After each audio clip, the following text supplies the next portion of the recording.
Hello everyone and welcome! It is time for another WizKids paint party. I have some fantastic guests with me and I cannot wait to jump into things with them. So please, everyone in the chat, welcome. We have Jen Kretchmer and we have Gabe Hicks, both fantastic personalities from the D&D Tabletop RPG community, and they have agreed to join me today to paint up the WizKids D&D Nolzur's Marvelous Miniatures Ogre Zombie Paint Night Kit, which is a all-inclusive kit that has everything you will need to paint this fantastic mini and turn it into this.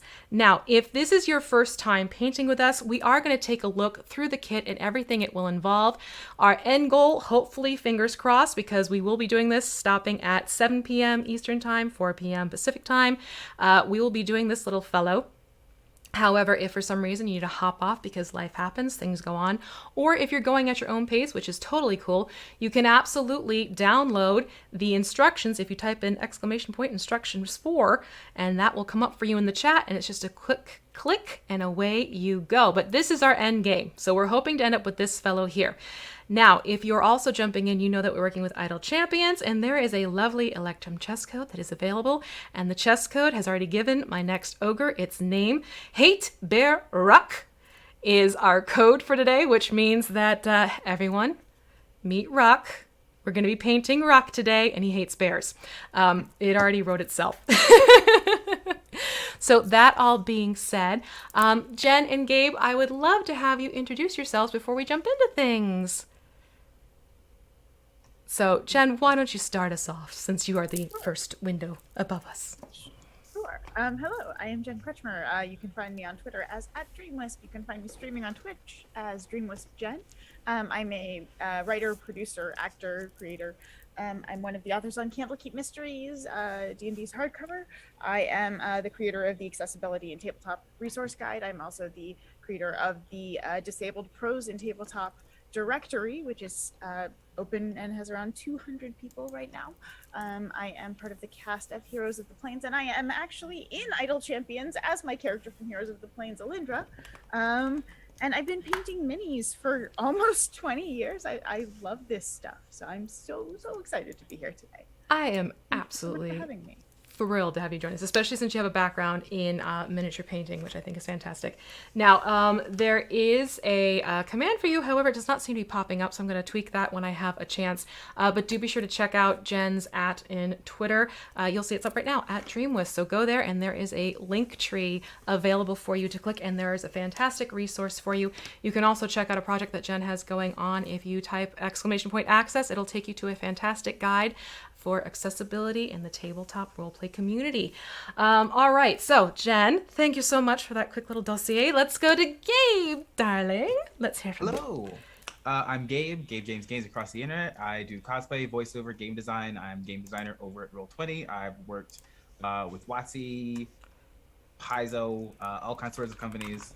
And this will be the third mini I've painted in my life. The second one being the Slod. And the first one was a direwolf. That one was easy. I just painted it all brown. So this is going to be a step up from those past two. All right, fantastic. I'm looking forward to helping you with your fourth mini then. Yeah. No, this is the third. This is the third. Yeah, okay, so very cool. Third time's the charm. I am very much looking forward to this one then. Okay, very, very cool. So let's take a look for those of you who are new to these kits. When you purchase this kit from your FLGS, although this one I think has been out long enough where you could find it online, and I always love how this window gives you a sneak peek. Luckily, my camera is blocking the up-the-nose shot. But you get this lovely kit, and it is an all-inclusive little friend. Quick little note for you, though, is if you take your miniature out and you're looking for that little black disc, it is hiding underneath that little platform that is inside the kit. I wanted to make sure to point that out to you. If you're not finding your black disc, take that plastic piece off and it's going to pop up and show itself there. But inside the kit, you get, of course, the Ogre Zombie Mini, who is right here, and you get 12 paints from Vallejo, as well as brushes which are also from Vallejo, that they have the WizKids name on it. And you get a little water cup and these 3 little blisters that can function as a palette for you. So what I have discovered, thank you very much to Michael Mordor, the Goblin King, he had this suggestion with the paints, and it makes it a lot easier to work with them. They come attached together in a plastic strip, but if you go through and snip the strips between them, you can actually have these independent little pots, which makes it a lot easier for shaking your paint and working with the paint so that you're not having to deal with the fun little wavy, warpy thing that happens when you have all these paints attached together. So if you would like to do that and have these snipped apart, you absolutely can. It is not a make or break deal if you don't have time to snip these apart. But you get these 12 paints. We're going to be using all of these, and you get 2 brushes. You get a fine details brush and you get a multi-purpose brush. And then the little water pot just hops right out. And actually what I'm going to recommend is if you have a separate little water container, take some of the water and either put it in here or take some of your fresh water and actually pour it into the large well here, because we are going to need to do some thinning of paints. And when you thin your paints, you don't want to use your rinse water. Rinse water and thinning do not play well together. It actually starts muddying the water. So that's the first thing we're going to do right now, is make sure that you get a little bit of extra water into basically the cup that holds the cup in the blister. And then that way you'll have fresh water at hand. Now, if you take a look at your mini, let's talk about the mini itself. So our dear friend Ruck, he comes primed already, which means this is something you can pop out of the blister and put to use as is. If you are more of an experienced miniature painter, you can of course go through and remove any mold lines that you see. That is absolutely totally okay. And Jen has not left us. She is actually just grabbing some scissors, not to worry. So you can go through and you can remove any mold lines that you might see if you so choose. This is what I'm talking about, mold lines right here. You can also use something like a nail file and buff those down if you want to. However, if you are just starting out and just learning how to work with miniatures, I'm not going to have you worry about that right now, because when it comes to painting minis, especially when you're first getting into it, there is this lovely rule called the 3-foot rule. What does that mean? That means more often than not, these miniatures are going to be down on a tabletop that is about 3 feet away from the human eye, which means they're not going to see all those tiny little details that my camera is going to pick up right now. So I don't want you worrying about little things like, oops, my paintbrush slipped, oops, that didn't come out exactly as I wanted, especially if you are just getting started. The most important thing is to start getting paint onto the miniature and getting comfortable with working with the paint on the mini itself. That is the goal for today, making you feel more comfortable, at ease, and to learn a few tricks that might help you out along the way. Okay, is everyone ready to start painting? How do we feel about this one, Jen and Gabe? You good? Let's do it. Let's do it. All right. All about it. I am love all the here idea for of it too. About the cutting the Isn't that? cutting the paints Yeah. apart. Yeah, So that great. was when he pointed that out in his video. And by the way, you can check him out. It's Mike Mordor, the Goblin King. Check it out on Twitch and YouTube. He's actually one of WizKids miniature painters, so I do highly recommend him. When he was pointing that out in his video, I sat there and I had like one of those cricket moments for like 10 seconds. My jaw just hit the floor. And I was like, I have been working with these things for how long now? And I had not thought about doing that. So it was quite an appreciated tip. Absolutely no question. Now, what I tend to do is I work off of a paper plate for a palette because I'm extremely basic. But you can use, if you take the paints out of the wells, you can actually use these little wells in the blister too for mixing and thinning the paints individually. So I am going to do it on my paper plate because I find moving the blister around too much, you just heard it in my microphone, gates my microphone. So I'm going to put my paper plate to the side here. And the first one we're going to be working with is heavy skin tone.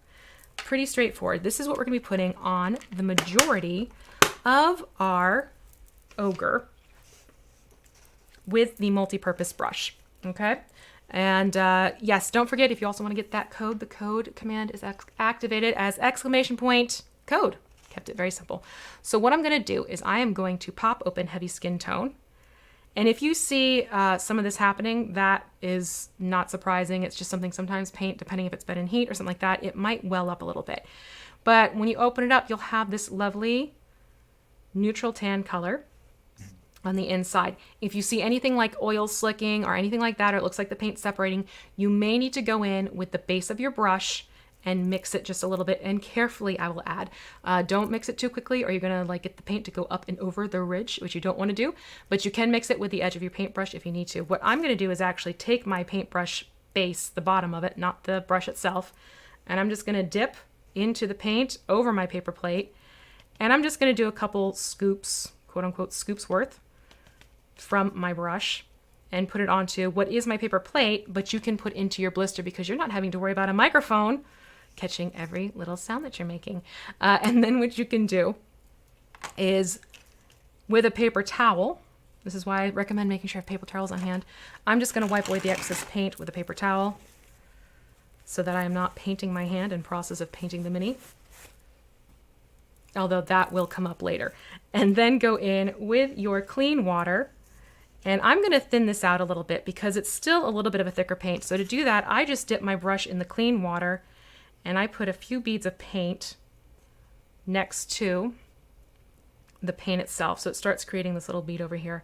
And when it comes to thinning paints, I like to use food products to help everyone understand consistency a little bit more universally.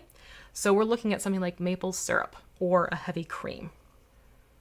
And then I'm just going to start mixing this together to get this a little bit smoother. Reason why we are thinning the paint out is because this makes the paint flow over the surface of the miniature a little bit better without starting to get thick and filling in all those lovely little details that you will see on this mini. So I have it so it's now flowing a little bit more. Okay, that's about the consistency that I want. Think like really thin, cheap ketchup too. That's another one that people might, like, you know when you get those cheap packets of ketchup? That kind too. That's a good consistency. Okay, so next thing we're going to do is talk about holding the mini. Now, some of you may have, and you'll see that Jen has one, which I think is fantastic, a miniature holder. If you don't have a mini holder, that is okay. I'm going to be showing you with my own hands how to work with this without a mini holder. So I'm going to recommend right now, make sure you're holding it by the base, okay? Because we're going to be painting the skin surface area right now. So with the heavy skin tone and your multi-purpose brush, Gabe, you still with me? Yeah. Awesome. We are going to start painting this heavy skin tone onto basically the skin, but what I'm going to note is to make sure you avoid, as best you can, if you slip, that's still okay, you're going to want to avoid the gaping wounds. Okay? So Usually it's the opposite.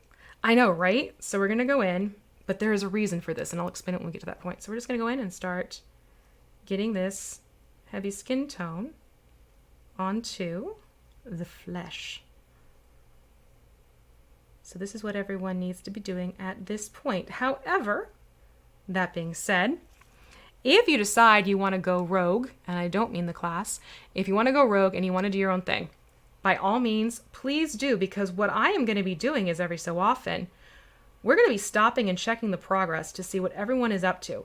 So if you would like to share your lovely submission, what I need you to do is to go to Twitter and use that hashtag WKPaintParty4 and make sure you tag WizKids and Wizards D&D account, and that way we can check it out in a little bit and see what everyone is up to. That is the plan. So I am just floating this brush across. And again, sort of avoiding the wound areas. If you get a little bit in there, that's not a make or break deal in any way, shape, or form. Also, if you're feeling a little trepidatious about doing that, you can switch down to the fine details brush as you get closer to those zones. I will say, if you try and paint the whole surface of the body with the fine details brush, it's gonna take a while. But at this point, this is what we're gonna be working on. I mean, I got this. You got it? Feeling good? I am, actually.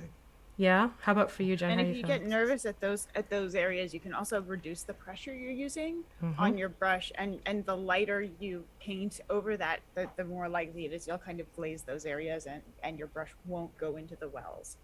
If your paint is thick enough, like you don't want to. Yeah. But that's just a just in case pro tip. If you No, don't I wanna think switch it's brushes. fantastic. See, this is the fun thing, because Gabe, obviously, you are our ingenue. I'm a novice. I'm basically a I'm commoner here level. for it. I am here for it. But Jen, you absolutely do have experience with mini painting, which I think is such a fun thing to be able to bring to one of these paint parties, because you're able to also throw in what you've experienced and what you have figured out as well as a mini painter. So my question, I am lobbing this into your court. How did you get into mini painting? I was playing D&D, and I was playing D&D on a grid, and we were getting tired of using pennies. And there was a mini shop, like a D&D and gaming store near my friendly local gaming store, which was a little less than friendly because it was very, very old school. And I was one of very few non-guys that went there. And but it took me about 3 years to win them over to the point that we were friendly. But I fell in love with all of the different figurines and ended up just really enjoying painting. I'm very, very, very, I am not a good illustrator. I cannot draw to save my life.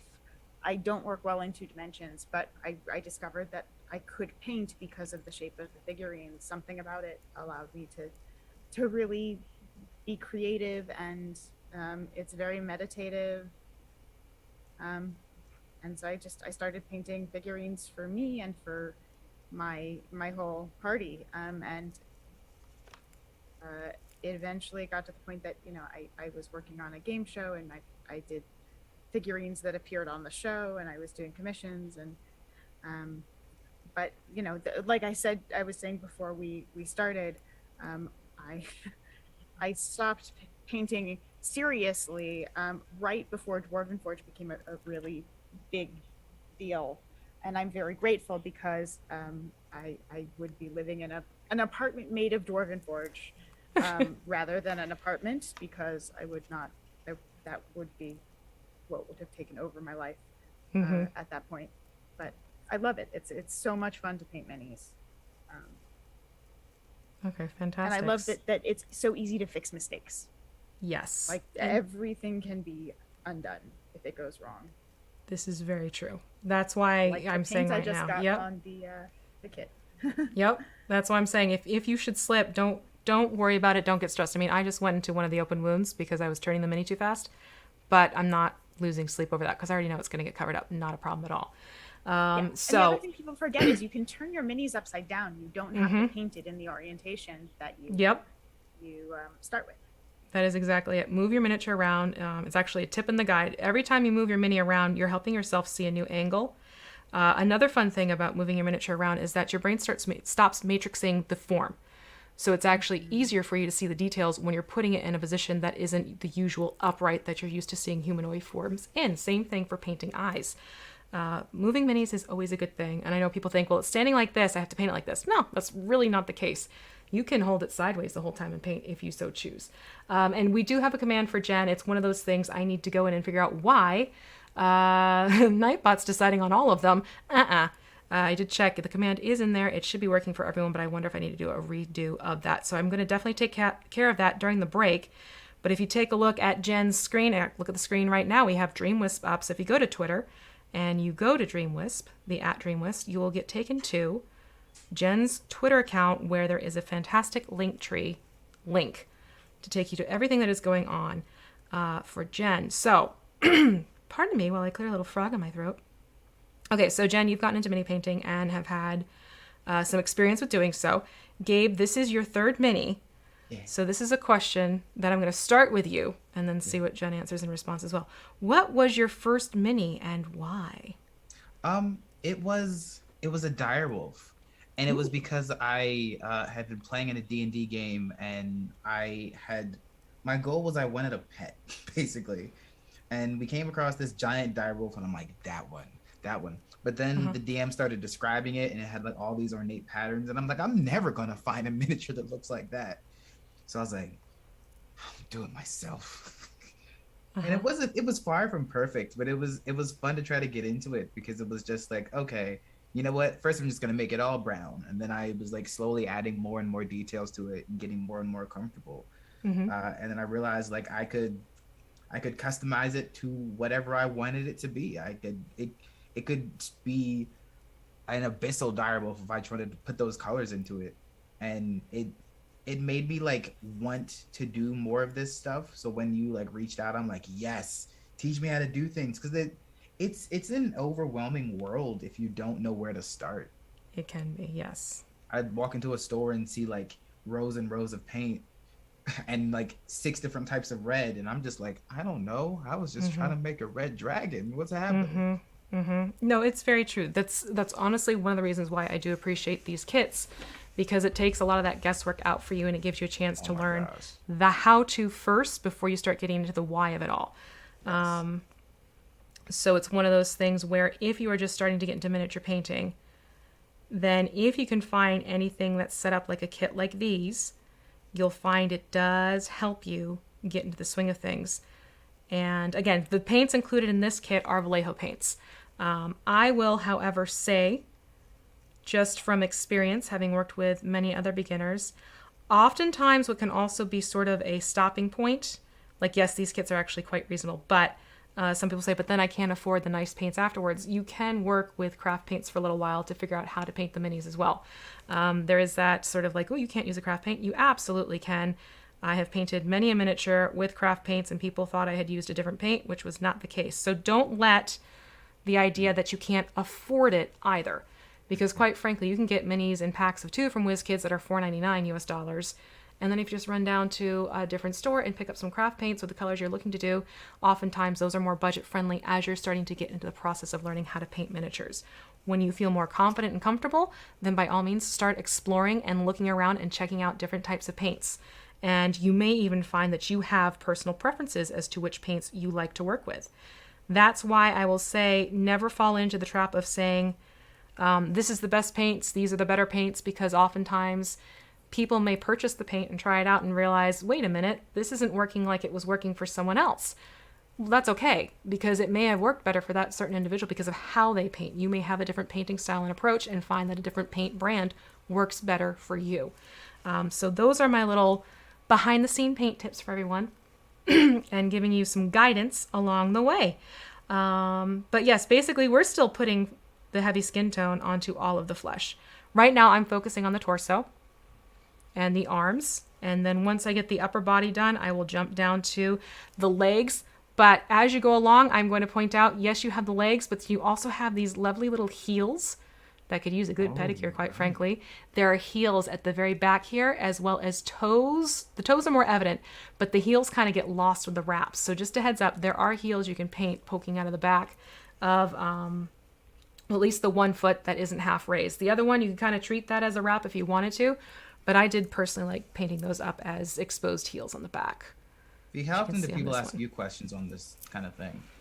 In terms of mini painting tips and tricks? Yeah. Well, no, not even that. Like, what is one of the most challenging minis you had to paint? Oh, you're turning the tables on me, huh? Let's see. That is a very good question. I've done. Okay, quite frankly, it was a water elemental, which I could not show here because there's some not safe for work features on it because, you know, it's a female form and she has an exposed bazoom. That was not what I was thinking. I was thinking like a tidal wave with eyeballs, but go on. Yeah, no. It's actually quite beautiful. It's sort of reminiscent of the Venus on a half shell classic painting. Oh, nice. Wow. Yeah. So it's a beautiful, beautiful sculpt. The tricky thing is water in terms of getting the various blues and the blending and making it look like it has motion and life to it. Otherwise, it's very easy for water to go from looking like water to looking like just a bunch of blues put onto a miniature. So that was definitely a more challenging mini for me to approach just because of the technique of it. But I learned a lot of important things with it and a lot of things I would do differently, which I then applied to other miniatures and terrain that I have done in the future since that one. You're always learning, even though you. Oh, absolutely. Yeah.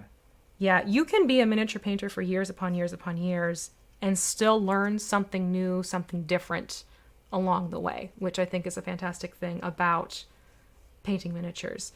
Because it's not something that becomes stagnant or stale. There's always something new and interesting developing and coming around the bend. Whether it be a technique or a paint medium or even colors. Yeah, paints have changed so much in the last few really years. have. Yeah. There's so many new options that make things really easy. Like, it's really fascinating how much they've changed since I started painting. And, you know, I love when I kind of went back a couple years ago, I was shocked by the difference in the I wish when I had like first started doing these things, there were more of these like paint boxes, like Mm-hmm. painting kits, because Yeah. it's way less intimidating. It gives you paint that's like, okay, because it's that analysis paralysis of, do I pick the right colors? Did I get the right colors? What are the right Mm-hmm. colors for this? It kind Mm-hmm. of takes away me even having to think about that. Just be like, Yeah. no, here's paint that will work for this. Cool. Yep. No, absolutely. It definitely helps pull away some of that fear and the trepidation. I mean, I'll still get people who send me a message like, hey, I want to paint this mini. What colors do you recommend? What I will do in turn is say, what are you using as your reference? Because a lot of times people will look towards Oh, photographs or illustrations or that type of thing. So if there's a mini you really want to tackle and you're looking at a particular portrait or, the art from the books themselves, it really does help to look at those illustrations, to look at the even photographs. I especially love using photographs for animal-based miniatures. A lot of times that'll help you hone in on colors that reflect more of what you're seeing in the photo, in the illustration. that's so smart. Yeah, and then go that route as well. Yeah, what you were talking about too for elementals, like I remember trying to paint fire for the first Mm-hmm. time, Mm-hmm. and also, you know, lava underneath stone. Yes. Yep. And just not having any idea where to start, and yeah, without photo references, I never would have gotten there. Yeah. They really do go a long way, just because it even gives you just that quick little visual cue as to what you could be doing, which is always great. It's also why I have a Cthulhu miniature that's painted up to look like a tropical octopus. Oh, that's awesome. I'm not even kidding. I love that idea. That's so Yeah. neat. That's the funny thing about these kits, because I paint them per the standard of what they're supposed to end up looking like, but I actually tend to paint more off the cuff with my miniatures and do very vivid colors, different paint schemes than the usual expected, and that's just always been my thing. So it's kind of funny to sit down and be like, okay, so we're going to paint this. This is a paint by the numbers approach for me. Oh, neat. Almost literally, because I give a paint guide with step-by-step numbering of what you do next. You may find as you get to this area here on the one arm next to the wraps, you may have to go in and poke your brush in because it is a really deep inset of a detail there. If it gets onto the wraps, that is perfectly okay, everyone. Just want to make sure we point that one out. I also want to take a moment to thank our fantastic moderators. We have D&D Jordan Lee and Zero Reynolds, their Jester, in the chats for us, helping us keep an eye on everything. I appreciate both of you and the time you've already put into making sure that our chats are enjoyable and making sure the commands are going through, except for the one that is irritating me. I am going to take care of that over break, though. So this is basically my progress so far, and you'll see as it dries, the skin tone does darken up. If it has a mottled look to it, that is actually okay. Don't worry if you see that some of the patches are looking a little bit lighter than others. In this case, for zombie flesh, you want to use that to your advantage. But just keep going around. Same thing, you have a little necklace strand here to keep an eye on. It's more like a rope. So you can leave that exposed, and then I'm just going to jump over and start working on the scalp and that really thick neck roll that Ruck has going on. And the ears when it comes to the face. And even if you get this into some features of the face, that's okay. The other thing you may notice if you're in a hotter area right now, which I am, it's okay if you go in and you dip your brush in a little bit of water and thin your paint out a little bit more, because you may find that your paint's drying out a little bit faster, just because the heat will wick out the moisture a lot faster on you. It's also why I like to paint more detailed miniatures in the wintertime. That makes sense. Yeah, at least when I'm in my basement, because the basement just stays really kind of that perfect painting temperature. So yeah, that's what I'm doing right now. I'm just working on the head now before I start working down the other arm and hands and everything like that. Basically keeping its torso centered and up, and then working around. And again, we're going to be sharing these, so if you want to have fun and start taking progress photos and using that hashtag, WK Paint Party 4, we're going to check things out on Twitter in just a little bit. I think what we'll do is we'll get the heavy skin tone on and see how everyone's doing with that. That way it gives it a chance to dry just a little bit. Exposed here, yes? Yes, the hands are exposed. The wrists are where the wraps kick in. Okay, cool. Just making sure. Not gloves. Not a problem at Exposed, all. not gloves. Yep. Unless you want them to be They gloves. could be. Correct. They could be. That's just it. I'm learning. Make it your own. Now, he does not have a beard. He has a double, triple chin. Okay. Cool. There's a few folds in that chin. That's not a beard. That's just folds. But again, if you want to give him sort of a 5 o'clock shadow later on, by all means. And he does have these lovely lamb chop sideburns, which I'm going to work around right now. It almost looks like fins when you do that and you like take away. Yes, it does. Yeah, he's very creature from the Black Lagoon. Right Exactly. Oh, that would be a fun way to paint this. Oh, now. It really would, yeah. ooh, Okay. No, ooh. Get How are nice- you a doing? Nice mottled green in there. So Mhm. he's wearing that. I mean, I've There you almost go. got both hands now. Excellent. Yeah. Going through it, and so Okay, so we're about at the same point. Oh, awesome. So we're tracking about the same. Excellent, I haven't excellent. gotten to the legs yet, but Yeah, that's totally fair. I am gonna. getting close. Yeah, I haven't quite gotten there myself, so I am gonna do a little bit of the heavy flesh around the mouth. Not gonna worry about the fact that it's getting on the teeth because that is okay. We can go back over later on with a different Detail color. brush. Mm-hmm. That's just it. I don't want people to think like, oh no, it's done. I missed and I hit the wrong spot. Nope, nope, nope, nope, nope. And one other thing is, if you get paint somewhere and you're quick enough, you can have Mhm. a second brush that's wet, Yep. and clean, and just go back over that area, and it'll get rid of that paint. It absolutely does. Do a Yeah. quick little touch up. Yep. And the very worst case scenario, if there is a spot on your miniature that you truly are not happy with and you want to adjust or tweak a little bit, rubbing alcohol is actually your friend. Because what you can do is you can take a Q-tip or you can take a fine brush and you can carefully remove the area you want to touch up and remove that patch of paint with rubbing alcohol. I highly recommend in this case that you use a 70 to 90% type to pull away the paint you don't want or you want to work on. It helps thin and remove the paint. I do not recommend acetone because acetone can start playing around with the plastic of the miniature after too long, and since you're going to be doing this back and forth motion, sometimes that acetone can start eating away and you don't want that to happen. But the rubbing alcohol is definitely a great way to approach it if you want to go back over and try and clean up a spot or fix a spot after the fact. A little tip for if you do that, is just make sure that you are blowing on it as well if there are other areas you don't want the paint stripped away. That's a little tip for if you're getting worried about if you make a mistake too. All right, so we're still gonna be working with the heavy skin tone. That's just the nature of this. Is sort of like the biggest swath that we're gonna be doing. These are base coat layers.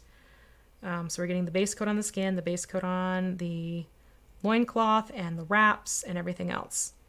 And we'll be taking it from there. And again, if for some reason you have to hop off, you do have those lovely downloadable instructions that will put everything to use and you'll be able to go through and finish that up. So, okay, so we're working on our minis currently right now. What I want to know is what is your pet project that you have going on right now? So I'm going to start with you, Jen. What's your sort of pet project that you're working on that you're really excited about that you can't wait to kind of get out there or is just starting to get out there to the general public? So there are a few that I can't talk about, but I'm incredibly excited with kind of how the response has been to the disabled pros in Tabletop Directory. That's been really amazing. To have that many people, come forward and put their names into that, and to have that resource for people who are looking to expand the people that they hire and have some add to the diversity of their team, because so often this is, the disabled community is overlooked or ignored for those kinds of opportunities. And so to have a consolidated version that I can distribute to clients who are looking to expand their team, and it's over 40 positions too, which is really extraordinary. So that's been a really amazing thing.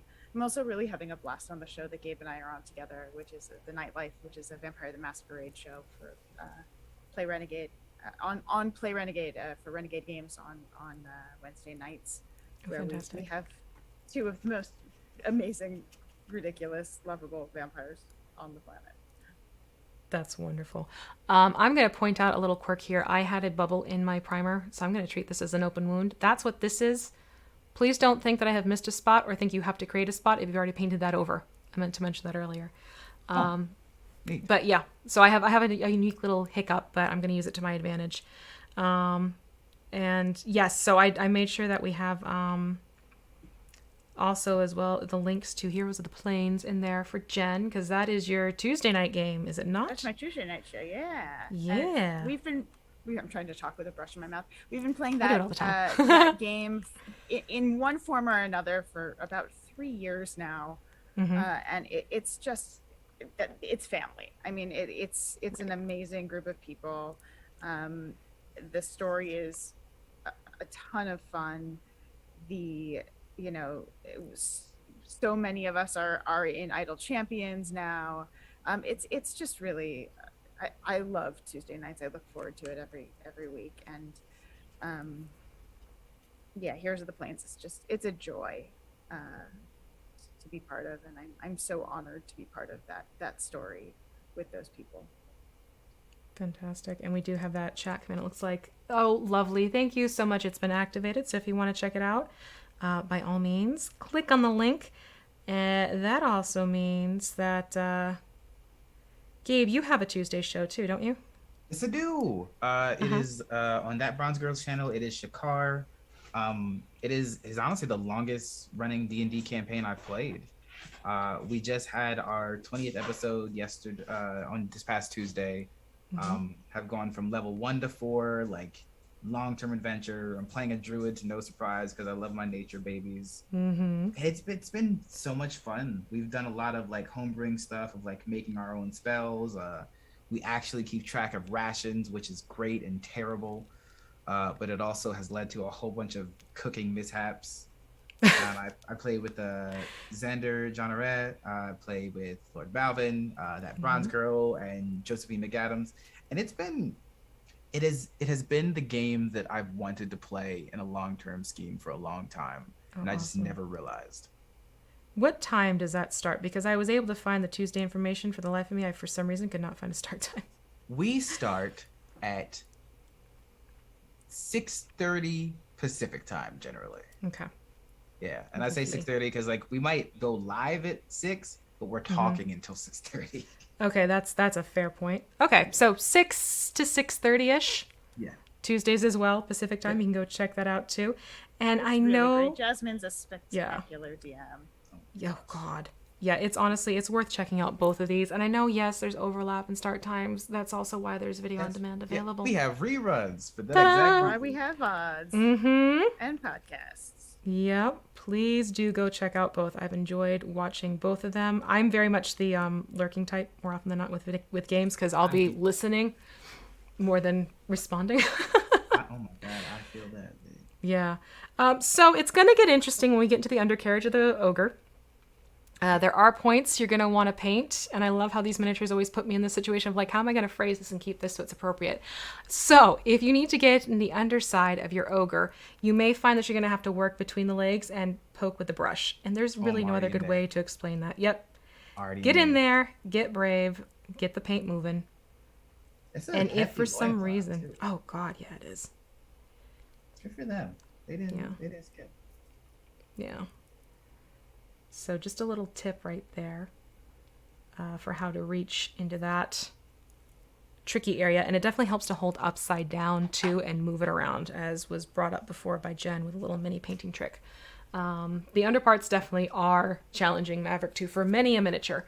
That's why sometimes you may even find if you have it on a mini holder, you're going to need to pop it off the mini holder for a little bit, because sometimes that holder will be exactly where you need to angle your brush and you can't get to it. One other tip is you can take your phone's light, because lighting is so important for painting. And I'm going to just see if I can wrangle this, and use your light to get some light on that spot. Yep. As I drop my mini on myself. Yep. And if that's turning out to be a tricky spot, and say your painting station is normally in the basement, take 5 minutes, bring up your little paper plate, like I do, and you can go to a window with natural light, and that will also help you if you don't have enough light that's overhead. Natural light is sort of the biggest aid you will find when doing finer details on miniature work. Because a lot of people will get stuck on, I have to paint in this particular room, which if for some reason that room doesn't have natural light, like I said, I know some people paint in their basements. To me, it's worth taking a half hour and bringing like a newspaper out and putting it on your table and just getting those details you need to reach for your mini with natural sunlight right there for you, if you're really having a hard time with it. I use studio lighting when I'm doing these things, so I have an abundance of light right now, almost to a fault. I'm actually eager to get paint colors onto this because you'll see there is some flare back that happens with my camera. It's just the nature of the game. Yeah, I use an ot light when I'm painting usually on a like a boom arm kind of thing. But, yeah. Part of setting it up is a lot, and also it is, yeah. most people don't have that and don't need that. Yep. So an ot light does very, very bright natural light tone light, and you can kind of move it around to where you need it. But it looks like that just the inner thigh there is kind of the only thing up there. Yeah, that's it gets a little really tricky hard to get the light on. Plus, if someone's coming up, and you can color their nails absolutely if you want to when we get to that point. Oh, scary. Okay. Speaking of nails, one of the good places if you have too much paint on your brush to get rid of it is, especially when you're doing fine detail work, is just to do strips on your thumbnail. Oh yeah, absolutely. I am a big fan of doing that. You painted your own thumbnail? Well, you can also use, Gabe, you have this beautiful open palette right here. You can use the side of your hand, your supporting hand, instead of your thumbnails. Brain. But if you do have nail polish on, acrylic paint will scrape off of it. It won't affect the polish underneath. For anyone who wears nail polish. Yeah, just be careful with your washes and inks though, because there are agents that will degrade the nail polish.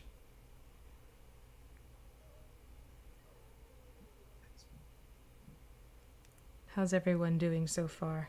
I'm gonna go buy an unpainted dragon after this. I love it. What dragon Dragons are you gonna? are fun because the washes on that, like, they're magical. Like, you've painted the whole thing with a giant brush in one color, and then you come in with your wash, and it's just like, detail. I don't know yet. It depends on how mean I'm feeling to my party when I'm coming with my story, baby. I love it. We'll do a hangout and well, we can figure out ways to paint and chat. To be meaner. It could be a Dracolich. Like, oh God, absolutely. Look, I have no problem picking the worst creatures because I realize I don't have to face them anymore when I'm DMing. There you go. You get to play them out. Yeah. I have spoken about one too many mimics and then have been a player in one too many games. Now it's my turn. So tomorrow, it's not clear whether this is actually happening or not, but there is a very good chance that the anniversary game I'm doing on D&D Beyond at 2:00 with Amy Vorpal and Adam Bradford and a bunch of other fun people is going to be called #OopsAllLassos because everyone was building Ted Lasso or Ted Lasso adjacent characters we discovered on Twitter. Oh, that is entirely amazing. Terrified. I'm very excited, except I may not build Ted Lasso. I think my character might be somebody else. I think that's a different leather there. So I think I have finished my skin tone. Yeah? For the most part. Yeah. Okay. I'm feeling pretty good. I got a couple of spots that probably need detail touch-ups. And you may see there's a couple of places that pop out as you're painting. Yeah. It's totally a thing that can happen, and that's still totally okay too. Yeah, absolutely. So little bits here and there. All right. You're absolutely right. The modeling looks super cool. It comes. Oh, hi, cat. I have a cat in the room. I didn't realize. It really does help with getting things going and having it where it adds to the dead flesh look of things. So right now I have pretty much everything I want painted for this with the heavy skin tone. You'll see, like right there, I missed a little bit with the knees, so I'm going to go back in and get just that spot. But take advantage of the fact that it's drying a little bit. Yep. Gabe, how are you in Good. I was just filling up little spots, but I'm Lovely. good. Like it's Get a photo. Yes. Get All right. this So stuff if you on. two want to get your photos going, by all means, do so. What I am going to do is quick hop over to the submission window because I also realized that was a window that wasn't registering, and we're going to do a quick little fun behind the scene things. All right. So we're just going to have that as buddy, I love you. I do, but this cat wants attention. So I'm just going to leave this fellow up here while I work on getting the windows set up.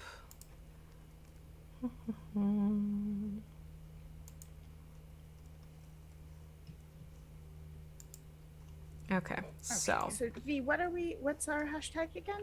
the hashtag is WK Paint Party 4. And here we have, let me just shift the window slightly. Here we have submissions already coming through. So this is the announcement that went out. Let's flip this to latest. That'll be our friend. So Gabe already has his up there. So here we can see what Gabe has going on. Excellent progress. So what do you think you're going to paint the nails when the time comes? Ooh, I think I'm gonna paint them black to match mine. Oh, I like that. That'll be fun. Okay, so here's Gabe's. And we have JD Weicker hanging out with us with the wife and Girl Scouts. Oh my gosh, what fun. So we have some group painting happening. How great. I love the rinse jars too. Yay for Tostitos. Those jars rock. Let's see here. And it looks like we have advertisement. We're going to scroll past. And oh, we have Lauren Obo. Lauren, she was getting set up, and look at that. Ooh, that's a nice setup. I like that. We even have a little D4 plug going on there. That's clean. That is sweet. And it looks like that is what we have so far for submissions. Let me do another refresh on this one and see what else we have popping up. Nope, just Gabe's. Just Gabe's and JD's group. And Lauren's right? Nothing wrong with that. So as you can see, we are going to go through it and we're going to be featuring the miniatures. So if you want to get yours looked at as second round, then by all means, please do so.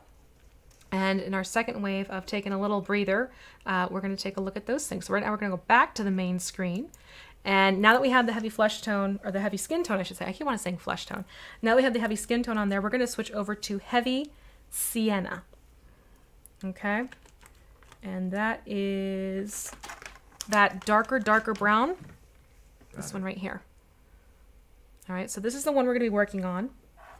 And we're going to start doing the loincloth work. Okay, so this lovely furry bit of the body, or on the body. And again, we're going to keep working with that multi-purpose brush. I was going to say the heavy worker brush, which it's not a lie. The multi-purpose brush, we're still going to be working with that one. And in this case, you can, depending on the consistency of the paint, you can thin that out if you so choose. Mine actually turned out to be rather thin, so I'm not going to be thinning my paint. But remember that texture thing. If your paint's not sort of moving around as you can see mine is, it's got that lovely little soupy look to it. If your paint is not doing that, that means you will need to thin your paint just a little bit, just like we did for the heavy skin tone.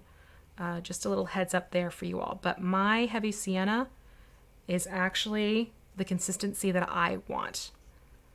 So a little caveat there for directions. I'm sorry, this is going where? This is going onto the loincloth. So the furry bits around the waist. Great. Is where we're going to be putting that one. And if for some reason you're getting nervous about getting closer to where you've just put the heavy skin tone, then by all means flip over to your fine details brush and use that instead. What I find helps is to, when you're starting to work around, is sort of like old school coloring book techniques, helps to draw and get the lines established first, and then go back in and fill in everything with the color with broader strokes. So right now I'm focusing around getting the details that are just above the belt. And I've actually just put a bead of paint on the tip of my multi-purpose, that does not want to come out today, the multi-purpose brush. and just tapping it on and getting it into the edge. So literally just a little dab of paint at the tip and letting that work with me. So I'm not actually applying that much pressure. It's a very light touch that I'm using for this part. And if this is a little bit too much for you, then switch down to a fine details brush if you find that's more comfortable for you. I'm just going to work this around now. Okay, so we were talking about projects, and then we jumped over to games. So I think, Gabe, you owe us a project that you're working on, Response, don't we? Yeah. Yeah. So my fun project has been, I've gotten really into like the solo journaling games lately. Ooh. Yeah, because I wanted more stuff where like I could pick up something that feels kind of like a tabletop game and just play by myself. Like I love getting to play with my friends, but like when it's like 11 p.m. on a Tuesday and I'm sitting in bed and I want to play a game, I can't really be like, hey everyone, let's play D&D for an hour. True. So instead I've been like really looking into micro games, and then I started making one. And originally it was going to be like a small little solo journaling game and heavily fantasy inspired, and now I'm at 16 pages and Oh, wow. yeah. So it's gonna probably a bigger thing than I'm expecting, but I'm excited to eventually put it out so people can like build stories using it, use it as a world building thing, or just mess around with when they're bored on like on a weeknight or something. They want to explore, they want to play a game, they want that feeling of exploration and fantasy adventure, but don't want to have to like get a whole crew to do it, and they can just stop at any time they want to. And that was one of the most fun things for me. Like I can take a break from these journaling games whenever I'm done, and then when I go back to that journal, when I look at that whole story I made, I'm like, this thing is alive. That is truly fascinating. Oh I find gosh, that absolutely. I love that stuff. So is that something we'll see, like you'll share later on, you think, down the line? Yeah. Honestly, I give it like amazing. a month, because that Ooh. even if it's not finished in a month, it's going to be like a part one that's ready in a month. Because I'm so bad at not putting things out when I'm excited about them. It's a good problem to have, but I'm like, oh my god, I could do like 30 more pages. But if I do that, no one's going to be able to play these first 30 pages, and I can't get feedback. Right. No, that makes sense. So yeah, hopefully in like the next month or so, I'll actually have at least the first part out, and people can just roll around and explore. I'm so looking forward to seeing how that comes out. That's so cool. Yeah. But and you've done.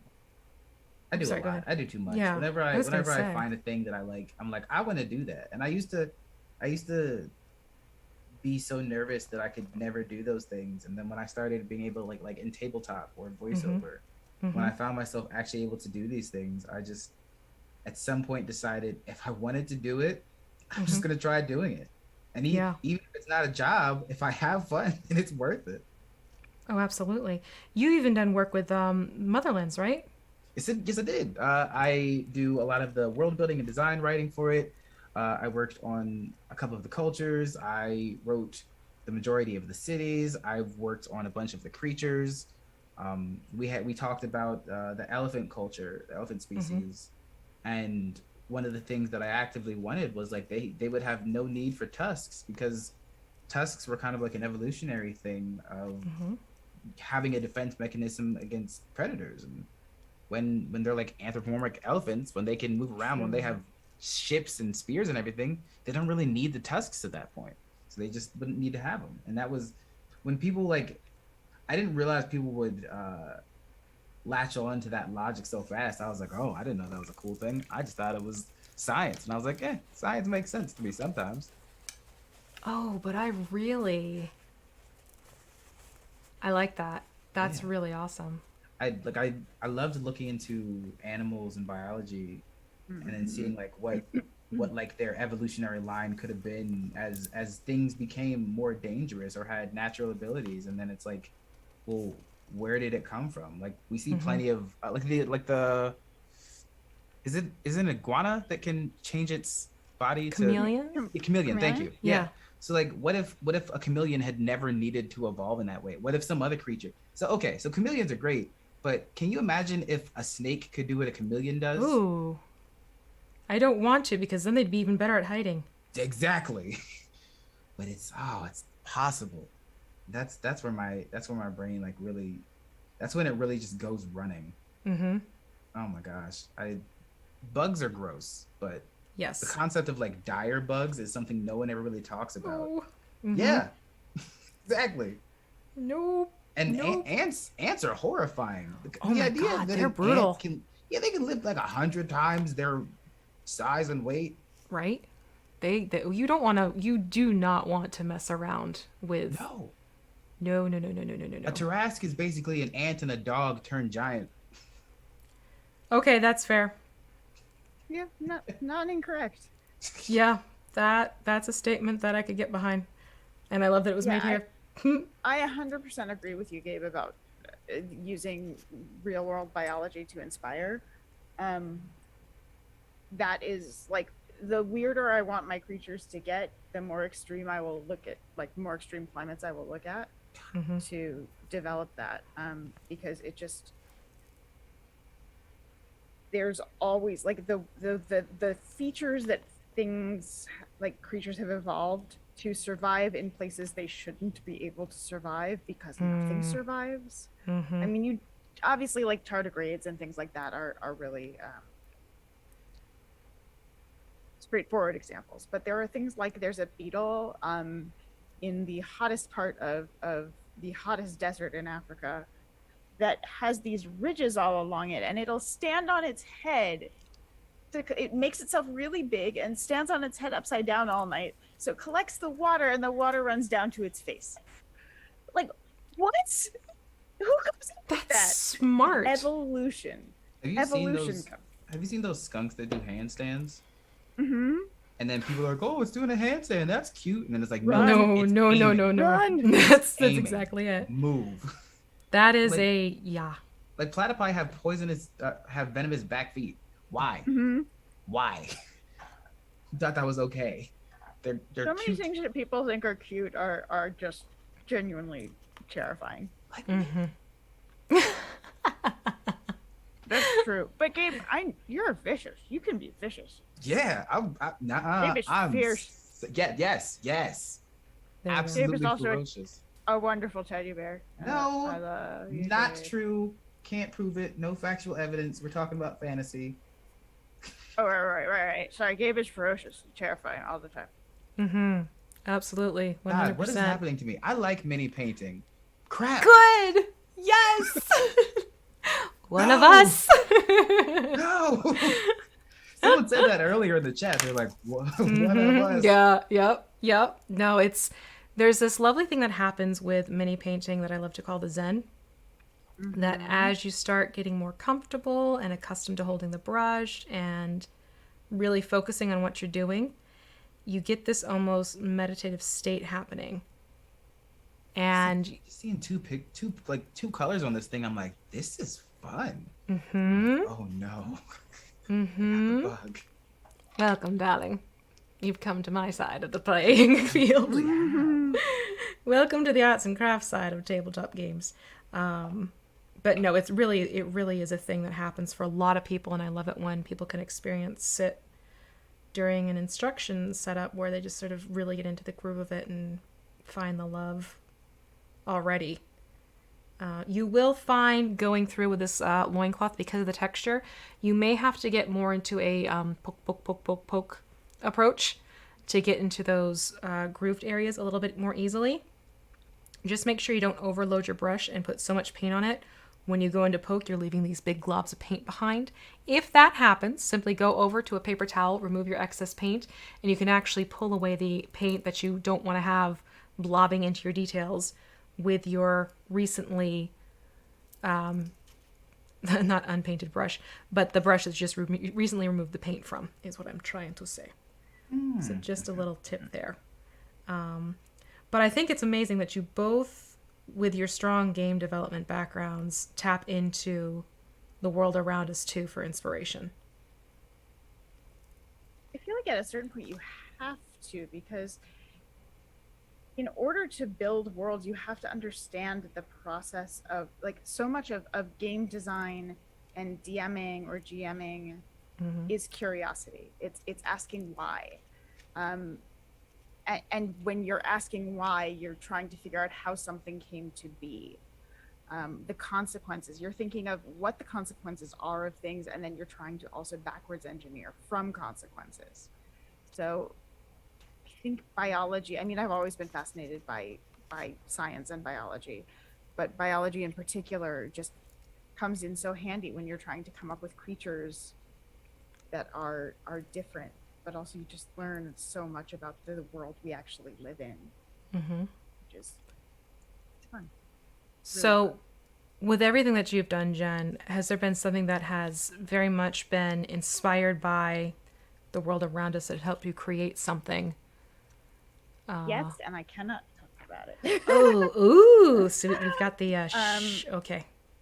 Yeah, I have a bunch of different projects that are yeah, yep. That's the NDA life. But there's a bunch of cool stuff I've been consulting on. I just helped. I was consulting on a board game that just came out called Valor and Villainy for Skybound, which was really exciting. They're doing some very cool stuff over there. Nice. But yeah, I'm currently doing some writing and world building and consulting on the Dark Dice universe, which is the game that Jeff Goldblum is part of. And yeah, there's some other just fun projects that are happening, but they are. I can't get into detail on any of this stuff. Yes, but if you want to keep up to date with Jen, don't forget, go over to Twitter, check out @DreamWisp, and make sure you follow, because Jen is extremely active and great about updating, not just for the world building, but various projects, various efforts. So please do be sure to follow Jen. And then when you're done following Jen, you go over and you follow Gabe James Games over on Twitter, and you do the same thing. All right, my darlings? Two people well worth seeing what they have to say and hearing what they have to say. But that's just my 2 cents. I will say, actually, my Candlekeep adventure had some of that in there, because I created I basically was dealing with organ transplants, and sort of taking that and moving that into a fantasy space. Interesting. And so I did a decent amount of research on some different organs and systems in the body, and those got applied to creatures, and in terms of giving them features that they were able to have. That was fun. Oh, that is neat. That really is fascinating to me. The process of, what individuals do to get to creation points that get used by a community of people.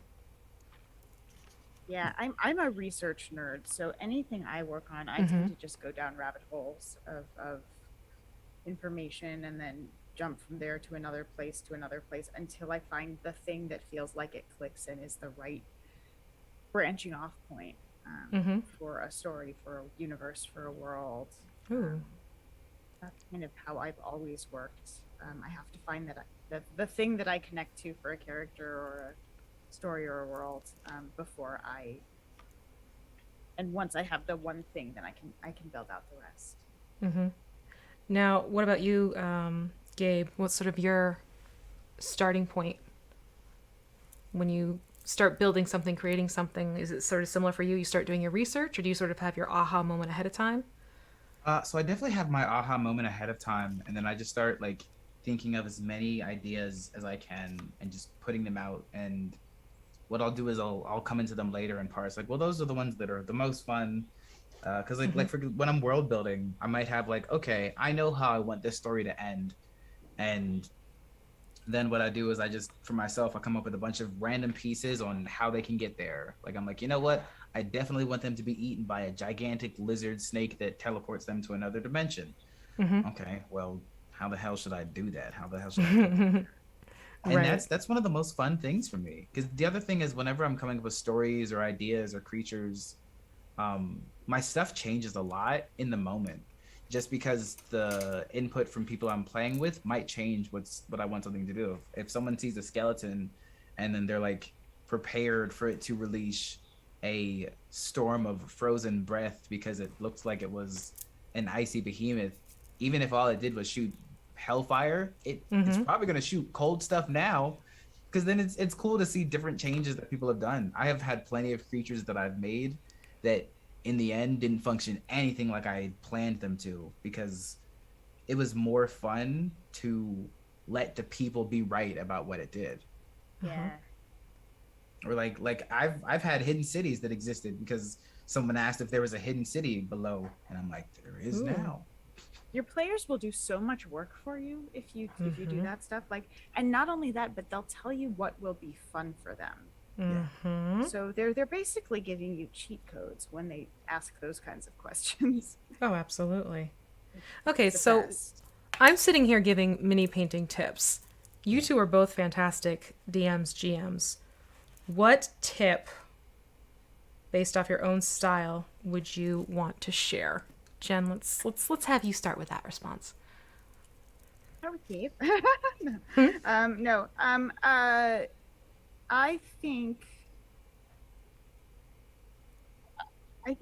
really listening to your players is a really, really important one. I think they really will tell you so much about what they want from a game, what they are hoping to achieve, who their characters are, how to implement those characters into a world, what is important to them, and within that taking notes and making sure that you have those things, because when 6 months down the line you pull something out of the blue that they mentioned offhandedly ages ago, that they either forgot about, they'll be so excited. So that's a huge one for me. And also part of that is the flexibility and the willingness to throw out what you had intended for them. Absolutely that. Yeah, I think that's a big one.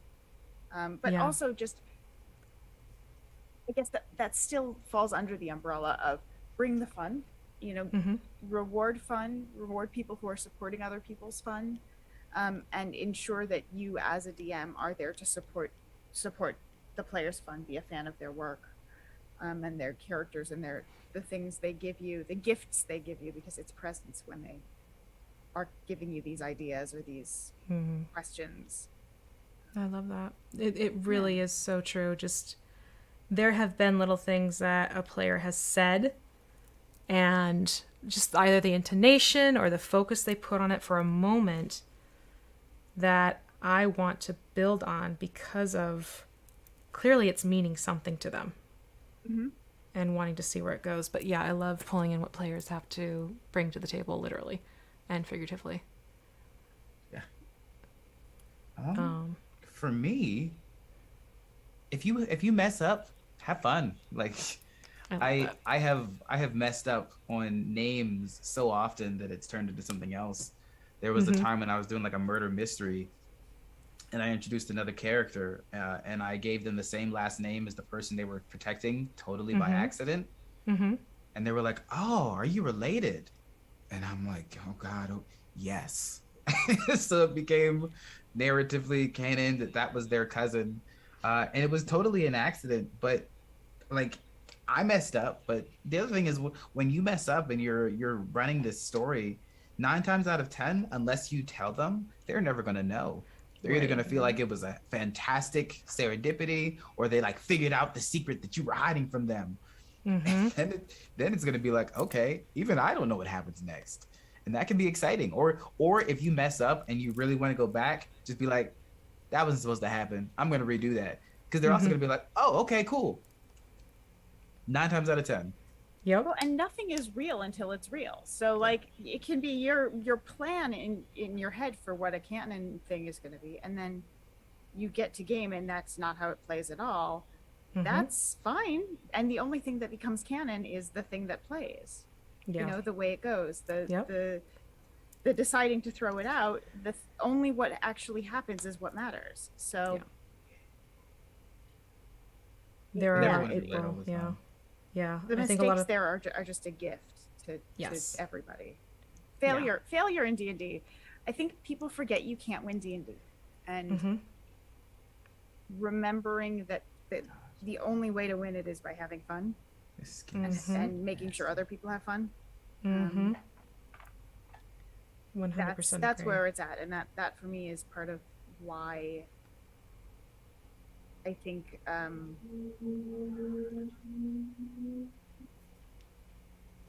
don't know where I was going with that. No, I think it's a very good point. It's so many people get afraid to or are afraid to get involved because of this whole what if I do it wrong? Folks, there is no wrong, whether it is miniature painting, whether it is getting into a tabletop game. You are learning, you are discovering, and sometimes what you discover is actually beneficial for the ones who've been at the table even longer than you have. Yeah. Little nuances, little changes, questions you might bring up.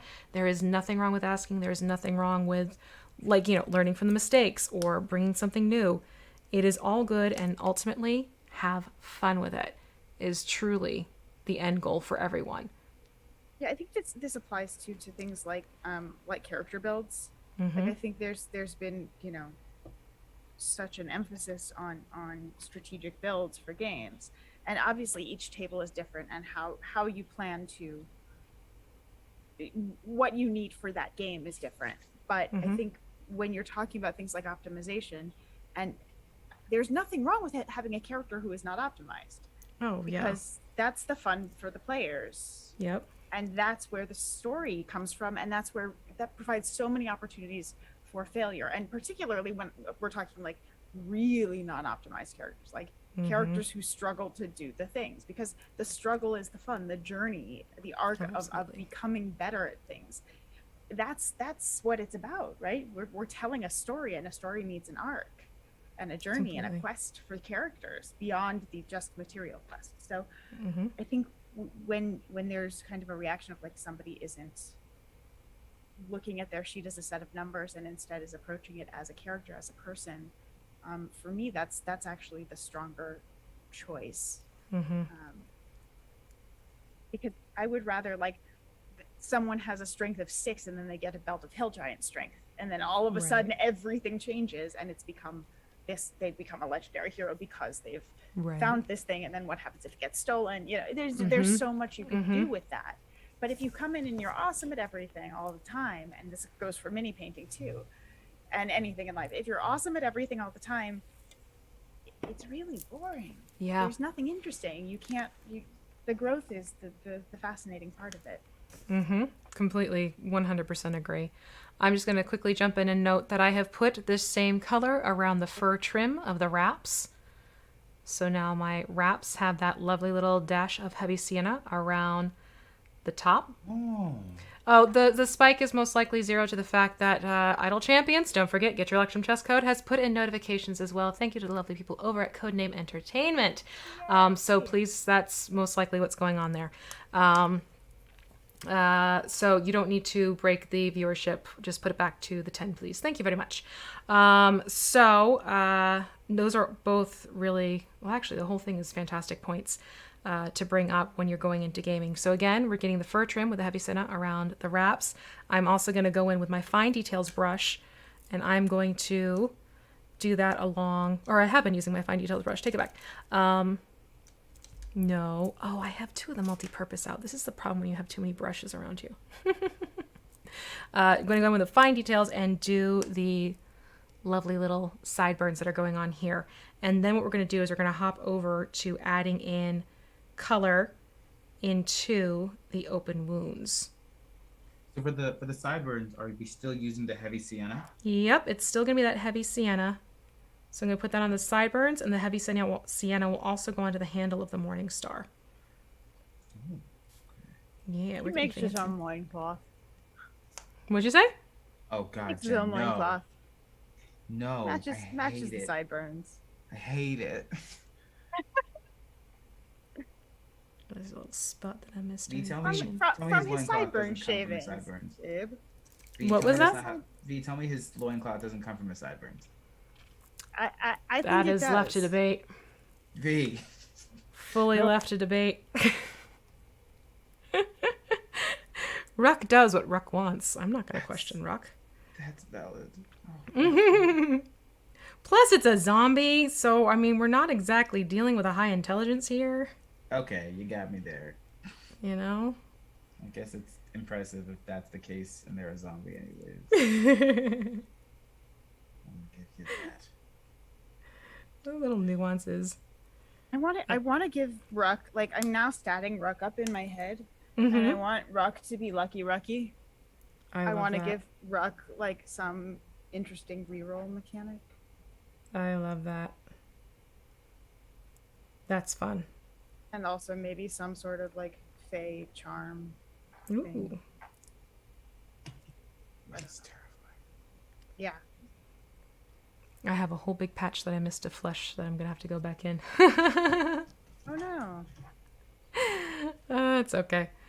That's the joys of mini painting when you turn it to a different angle, because I hadn't been doing the mutton chop stuff going on here. I may realized- discover that I am in the same situation. Yeah, it's totally cool. I'm just going to quickly pop open. That's why I like separating these paint pots, quite frankly, because I can quickly open up the paint pot for the other one and quickly adjust and get some heavy skin tone in there as well. And then Bob's your uncle. I have a feeling I'm going to need to reapply some skin tone to the top of Ruck's head because Yeah. of the way I'm holding him. Oh, that's a good point. I didn't think ahead, and I could have, but I could have been, There we go. I could have left that for the Oh, last better. thing. Yeah, little nuances that sort of crop up as you're painting along definitely do come up. Let me see here. Yeah, so we're gonna shift over to, once I get this Morningstar handle painted up, we're gonna jump into tan, and tan is what's gonna be going into those open wounds and everything.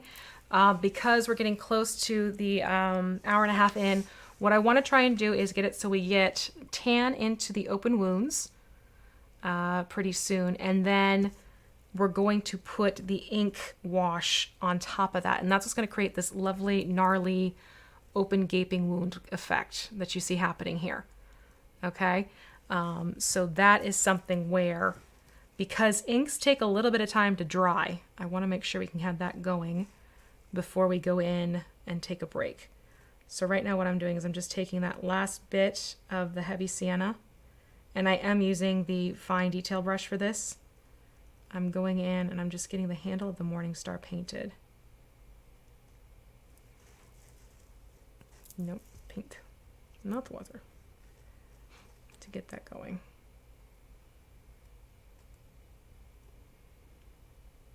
I've also definitely realized, like, I can just go back over with the skin tone after I do these pieces, and any little extra paint that I get on, like, the hand or something, it's very easy to just go back yeah. over it. Yeah, absolutely. That's just it. You can always go back. As long as you're not going in with really heavy loaded brushes, you can always go back. I mean, I've worked with kids at conventions. What were those? At conventions who they'd go back and forth the whole time. And they still end up with a pretty cool looking mini, even though they decide to, wait, no, I didn't want that color right there. I'm going to put it over here instead. They were actually a great example of, you know, going back and doing your own thing to the adults who were in the same class.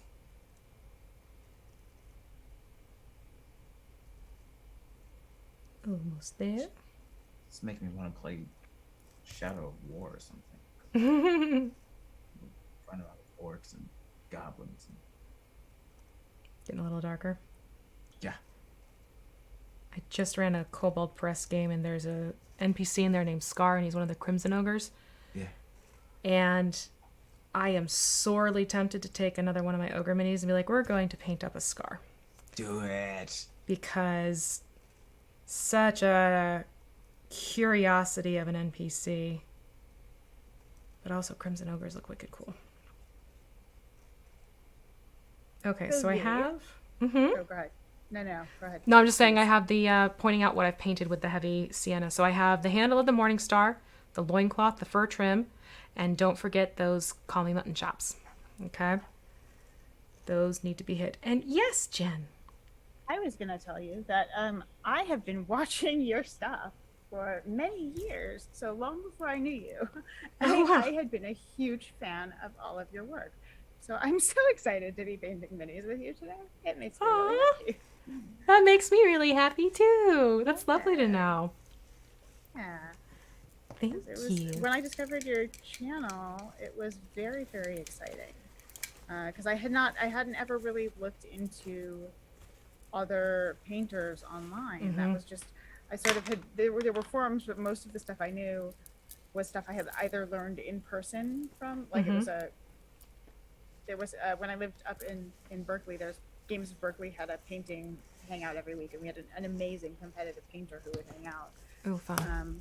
who taught me a bunch of stuff, and then you know, websites and stuff. But you were one of the first people I discovered online who was doing this stuff. Oh, And that's it's a so very cool. exciting day. Oh, yay. I'm really happy to hear that. Yeah. Amazing. See, this is the fun thing about the world and tabletop roleplay games and how you find out there's like various connection points. You're like, oh my gosh, really? That's so cool. It's a really small community. So this goes all the way up, doesn't it? Yeah. So much better. So Diggs Miniatures asking, you do 1/64th scale displays, so all the miniature painting techniques work with, yes, they do work. You may need to find a really good magnifier and a really good fine tip brush for more of the scales. But these do, in fact, a lot, here's the interesting thing. A lot of the tips you'll find I give also come from beauty tips that you can get in terms of using makeup and things like that. There's a lot of crossover there, especially when you're working with face details and everything like that. But yeah, you absolutely can go in and do that. So what I'm doing now is I'm jumping over to tan, and I'm going to apply this into the open wounds as well as in the mouth and in the eye sockets. And then what we'll do is after we get through tan, we're going to let that dry. And then we'll get the break going. I wanted to do the ink before the break, but I don't think that's going to work out because I don't think there'll be enough dry time between the two. So we may save ink based upon how we're tracking. Ink may be coming more towards the end of the show. And we're going to be looking at getting base colors and washes going, I'm thinking. We'll see. How are you feeling there, Gabe? Good. I feel like I actually know what I'm doing. It's astounding. Excellent. No, I'm very happy to Yay. hear that. And you were right about like literally just using the tray thing. Like it is so easy and everything is just so self-contained. Yeah. It really is super helpful. I'm just a creature of habit at this point, and I'll gravitate towards my paper plates. But also, again, I was realizing that in post-production, you can hear the blister happening a lot with my microphone because it's right above me. So that's why I opt to not use the blisters on screen. Ironically, I do use them as I'm painting that first mini. So this guy was using the blister up for sure. It was great for mixing and thinning down and having everything contained.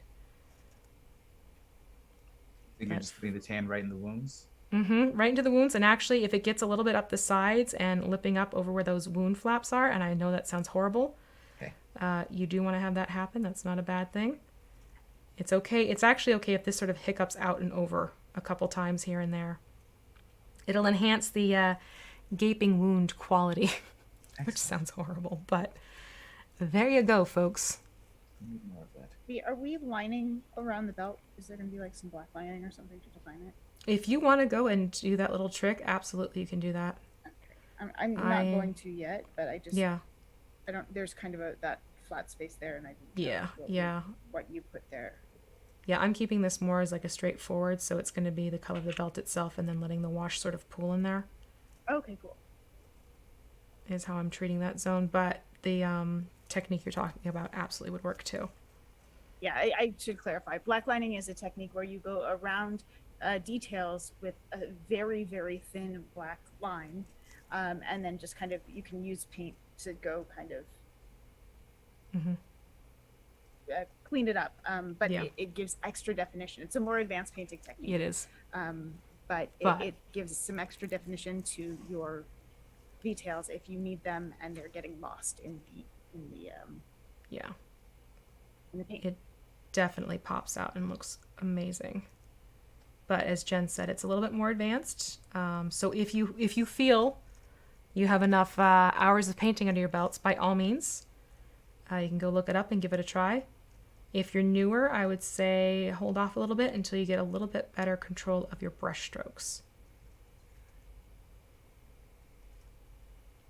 But it definitely looks great when you And if apply you're it. blacklining for the first time, one of the tips is to do it very early in the process, to line your edges very early, because that way you've got plenty of time to fix it and touch it up as Yeah. you apply your paints. And if you do very thick lines, your paints will cover it. Where are Yeah. all the wounds be? So Where you are all got the wounds? One right in the stomach. Yeah. Yep. There's a little slash above it, a couple of little dots next to that. Yeah. If you 2 right by the shoulder. Yeah. Yeah. If you look right now, Gabe, you can see that I have the majority of the stomachs taken care of. Mm-hmm. And then if you turn it towards you, with it facing you, there's these 3 slash marks that sit underneath the arm that's extended without the morning star, Okay. as well as 2 dots of gaping wounds. Yes. And then you have the gaping wound in the shoulder of the same arm, Yes. which I'm hitting right now.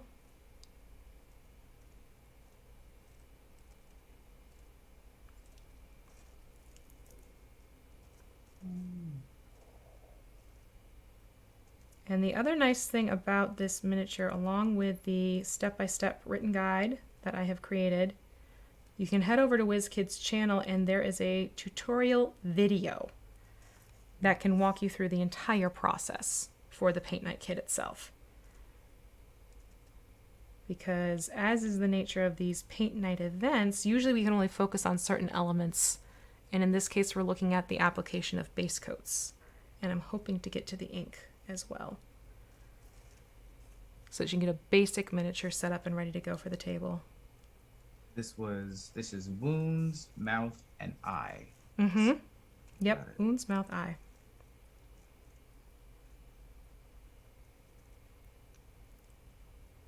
What I've been doing is just sort of putting a little bit of a bead of paint on the tip of the fine details brush.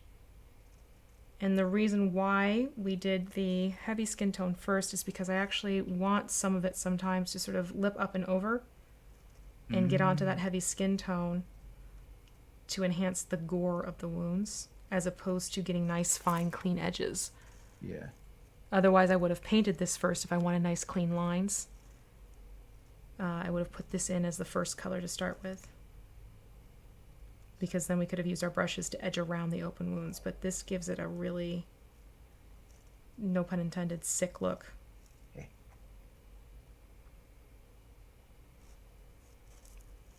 This is always the fun thing too when people start painting for these streams. You see a lot of the top of the heads. Because everyone's bowed down over the miniature, which is always fun to see. And like I said, this one doesn't exist. It may not exist for you. This was a bubble in my primer, so I'm using it to my advantage. So that wound may not exist for you, and that's okay. Yeah. But here you can see the front wounds on the torso, all painted up. This is a fun mini to do, because I definitely don't feel like I get many opportunities to do like the top layer of skin and then like the layer underneath revealed. Yeah. Like, It's I don't feel like I see Yeah. many minis that have wounds, but like this feels like the moment of like, okay, if a party encounters a creature and they don't kill the creature but it gets away, like yeah. I might be able to paint it now to make some of the wounds that I want to be on the creature. Yep. You can have a lot of fun too with I really do not promote the use of an X-Acto knife in miniatures because that gets dangerous. Yeah.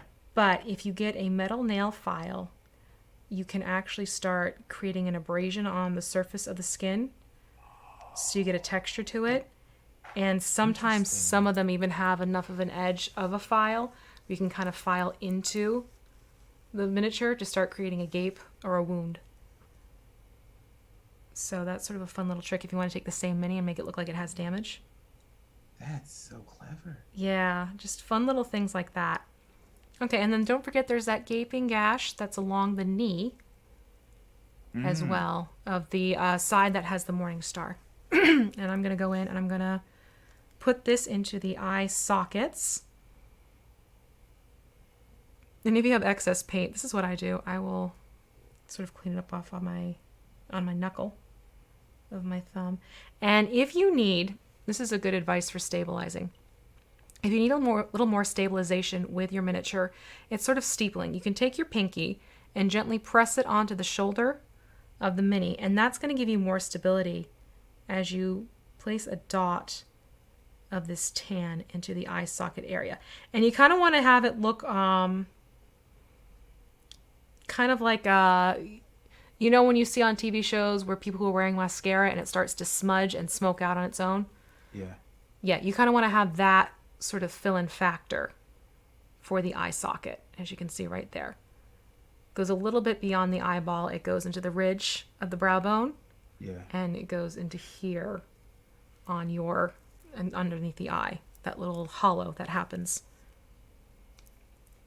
It's amazing Same how thing. really starts to hold like that. Mm-hmm. Yeah. Little touches go a long way. They really do. Yeah. Mm-hmm. Oh my god.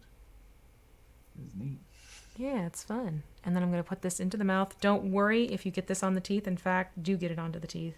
Yeah, it looks really good on the teeth. Yeah. Like Once you and start there's doing also a more. gash right above the lip too. Like There a little is tiny that. one. Yeah, it's kind of like a little cleft lip situation that you can get into.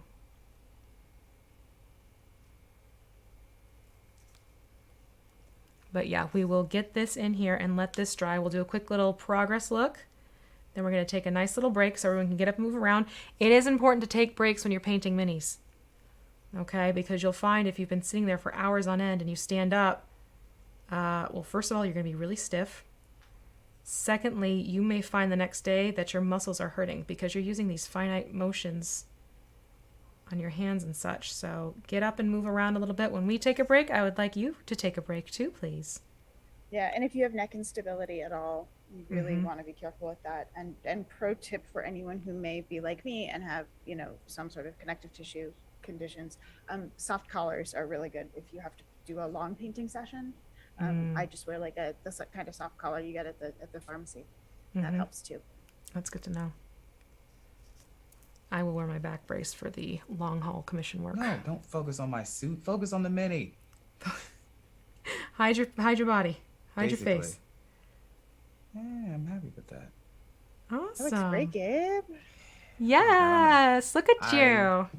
I have a mighty need. Uh-huh. Has the mini bug bit? It really did. Mm-hmm. Oh no. I'm not mad at that statement. I'm gonna be looking at minis on break. So this is where you and I need to hang out one day and we'll just mini paint Yes. together. Yes. Mini paint and cosplay, how's that? Yes. Oh, I'm down. Say less. I'm in. Cool. We'll have to figure out a time and a day. Okay, so this is about what you want to have going on at this point. And we definitely, I know I just licked my brush before you start yelling at me. Old habits die really hard. So this is where we're going to take a little look-see. So if you want to share the progress of your mini, we are going to take a look in just a moment, because as I'm speaking, I'm also seeing other areas. But right now we have the basic coat of the skin applied with a heavy skin tone. We have the basic color for the loincloth and the handle and the fur trim and the mutton chops, sideburns taken care of. We now have the open wounds taken care of with tan. When we come back, we're going to take care of the wraps. We're going to take care of the morning star. One thing I will say is that because of how much we have to handle this miniature, I am saving this base for the very last. You will see in the instructions that it says you can paint the base. I'm going to recommend hold off on painting this base if you do not have a miniature holder. Just something to keep in mind. But the base will eventually end up being a heavy sienna treatment as well, and then some dry brushing. But for now, I'm going to hop over. So if you've been playing along with us at home, don't forget, share your photo using the WK Paint Party 4 hashtag. And you'll see, like I'm going to do right now, we're going to switch over and let's bring up Twitter again. Where are you, my dear? I need to hide that many. Oh, here we go. So let me refresh. And here we go. Okay, so Maverick 2, lovely, lovely, lovely. Look at this progress with the skin. That is looking quite good. Nicely done. So here is Maverick 2, their submission with the skin tone, as well as getting set up. That is always fun to see. Just like me, everything in front of the keyboard, thumbs up on that setup, loving it. And here is Gabe again. Hold on. I got a new one. You got a new one? You got a new one? Let me post it for you. Okay. All right. You tell me when you've posted, and I'll hit the refresh button. But yeah, definitely make sure you're taking advantage of the hashtag if you want yours featured live on stream, or as live as we can get it, I guess. All right, so you let me know when you go and you post that, Gabe, and I am going to quickly look over here. So yeah, basically what we're going to do is we're going to come back from break once I know that this paint is absolutely dry, and then we're going to have some fun with an ink wash treatment. And you're going to see how these wounds turn into something really very cool in process. And then we're going to work on getting the rest of these details painted up so that hopefully by 7 o'clock you at least will have the basic layers addressed. And then what you can do is go back into the study, not the study guide. I call them study guides because I set up just like I used to set up my study guides for my students. Set up the painting guide and get this mini finished. Did you post there, Gabe? Posting right now. You're posting right now? So nasty. Mine's coming in too. Just need 1 second. I'm all a flutter. I can't wait. Oh, I really like how Ruck is coming up. Ruck. Hate Bear Ruck. Don't forget, that's your code for your Electrum Trust code for Idle Champions. Hate Bear Ruck. Got a little on the belt, but I'm fine with it. That's okay. That's totally cool. All right, let's see if it's come through, piping through the pipeline. Almost there. I think so. This is the anticipation. Anticipation. Looks like I haven't processed through yet. But yes, if you need to, don't forget, type in !instructions 4, and that pulls up said guide. All you have to do is click on that link, and it becomes a downloadable link for you that you can put to use. Mine should be up. Okay, let me refresh. Okay, I am seeing Gabe's has come through. There's like this delay that's happening. Let me do it one more time and see. Come on, Twitter. All right, well, let me hop over and I'll show you Gabe's at least. Here we go. Here's Gabe's. Gabe's, that's looking. That's looking good. He is a nasty looking zombie. He is. I am here for it. I didn't realize how well the tan was going to stick out against the heavy skin tone.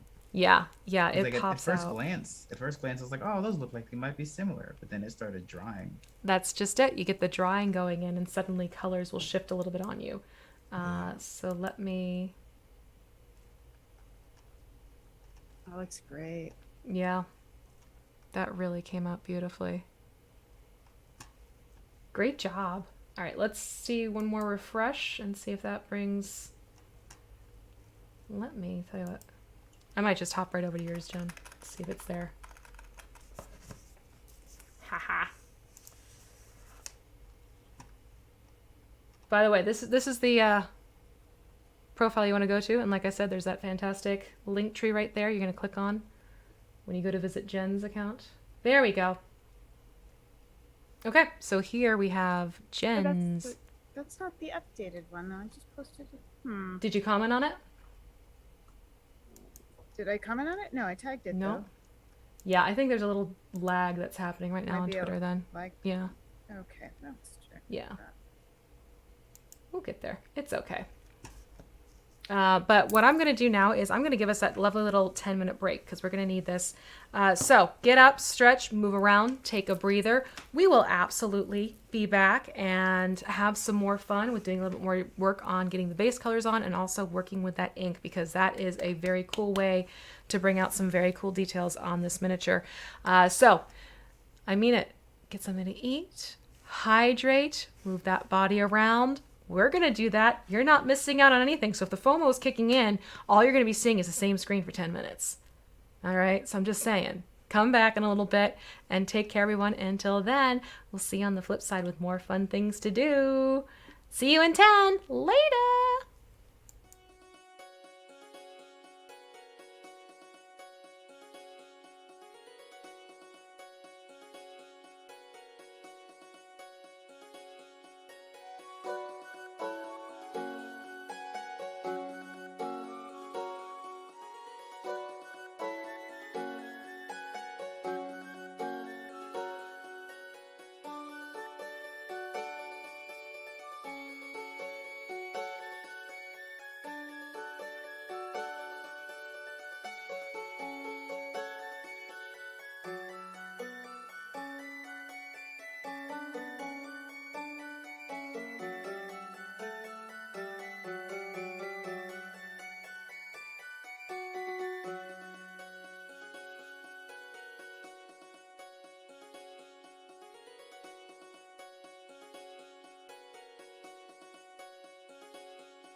Okay, hold on a second. Why did everyone disappear? Oh, hold on. Bear with me one moment, please. Look at this. Yoink, because I had to move something. The magic. Okay, so I was like, what happened there? So we are back, and as you can see, we have Jen's submission has popped through on a tweeter. So here you can see a close-up of Jen's, and that is looking fantastic as well. And Maverick 2 also had a submission that came through during our break. So again, I'm not kidding. Afterwards, use that hashtag, do a search not only in Twitter, but also on Instagram. You can see some submissions. It is so cool to see what people have to share with everyone using that hashtag WK Paint Party 4. So now that we are back and we are ready, at least I'm ready, I hope you're ready, we're going to go back into getting some more of these details covered with the base colors. What I'm hoping we're going to do is get the rest of the base colors on, then start doing our ink and our other washes, and that way you have 2/3 of the mini pretty much done. So looking at this, what we need to do is let us take care of the Morning Star, and then we're going to go into doing the wraps and stuff. So you're going to need gunmetal for your next base color, and that's going to go on the metal details of the Morning Star itself. So the head of the Morning Star, and I am still debating what to call this. I ended up calling it the finial. I don't know if it's a pommel or what we should call that little detail. And a few other people that I asked were honestly. Yeah. Okay. Right? So the butt of the butt of the mace. I guess. Or the base of the mace. The mace base. Yeah. Right. The base of the mace. So we're gonna go through and get that situated. And the Morning Stub. The Morning Star stub. Yes. And you may find that yours comes out looking, this is what I mean, paint textures can vary. This is like toothpaste. Now I am going to do a little bit of thinning. So if yours has come out like toothpaste as well, you can thin it down because this is too thick. This is actually good. This I can show you, this is too thick of a paint. This is something where if you go in to use it, you are absolutely going to start filling in details and it's going to muck up your mini. So I'm going to go in and I'm going to thin this down with some clean water. The thing with metallics is, do keep in mind, they thin a little bit faster than their non-metallic counterparts. So just be careful when you go in to thin this out because it could catch up on you quickly. But you do want to, if your gunmetal looks like mine. You want to keep an eye on your water and maybe change out your water after you use them. Yes, because the mica. Metallic particles. Yeah. And that can get places you don't necessarily want them if you aren't keeping an eye on it. Which is why you also have that separate water source to thin your paints. All right, so now I have this more of the consistency that I want. I did a small little bit. And you're going to have to forgive me. My voice is getting to be that fun little scraggly allergies kicking in thing. Oh, yep, so that. Yep. So basically just put it up here and put it on here for the weapon. And right now this is the one place we're going to be putting the gunmetal on this miniature. And you will absolutely need to move this fellow around a couple times because there are all these nooks and crannies around the spikes. And if for some reason you slip like I did, you can just go in and quickly, with a clean brush, just going to remove that little bit there. There we go. But yeah, move this around to get into all those little grooves and details here. And then just do that little detail at the bottom there. And I am using the multi-purpose. If you so choose, you can use that fine detail brush. I do find the multi-purpose sort of covers a little bit better than the fine details do. I understand why people just paint minis with their friends. Mm-hmm. It's very chill. It is. I like it. It's a feeling of satisfaction and like seeing it come together. And it's just comfortable it's like that nice comfortable hanging out but like with a purpose. Right. Yeah. You get company absolutely. as well as like that satisfaction. Yeah, totally. Fully agree with you. Walk away with something that you've achieved. You can point to and go, I did not waste my time today. Mm-hmm. Plus it's fun to see not what that everyone hanging out does. with people when you aren't having productivity is wasting your time. Oh, absolutely not. It's always really nice to just have a thing to It also commemorates the time together with your friends. Yeah. True. You have that tactile reminder of that time. Mm-hmm. This metal's such an interesting color. Isn't it, though? It's got like this almost golden undertone to it, even though it's a silver. Yes, that's exactly it. Which plays beautifully when we get to doing the wash. It gives it this older metallic look to it when we go in with the black wash, which should hopefully be coming down the pipeline soon. The trickiest part about this part of the mini is making sure you got all the sides of these spikes. Oh my gosh, there's so many. Yeah. Yeah, because it bounces almost the same color as the base. Yeah, it really primer.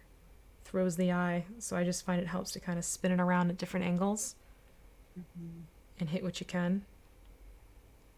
All right, that's looking... Yeah, that's looking... Just do be careful with metallics too. If you try and go back over, sometimes you can actually lift the paint off. It's true of all paints, but metallics are notoriously fussy in that respect. So my weapon head is looking good. Now I'm going in and doing the bottom here. Luckily, this is just 4 sides and then the inside of it. Slightly easier to paint up. Little dab, dab, dab. Little dab will do ya. Just making sure that I smooth that out a little bit. Here we go. Okay, so this is basically the look of the weapon at this point, between the heavy sienna and the gunmetal. And now we're going to go in and do the... You know what? We could do the belt, which is going to be leather brown. And then we will jump into doing the wraps. I'm going to rinse that really well.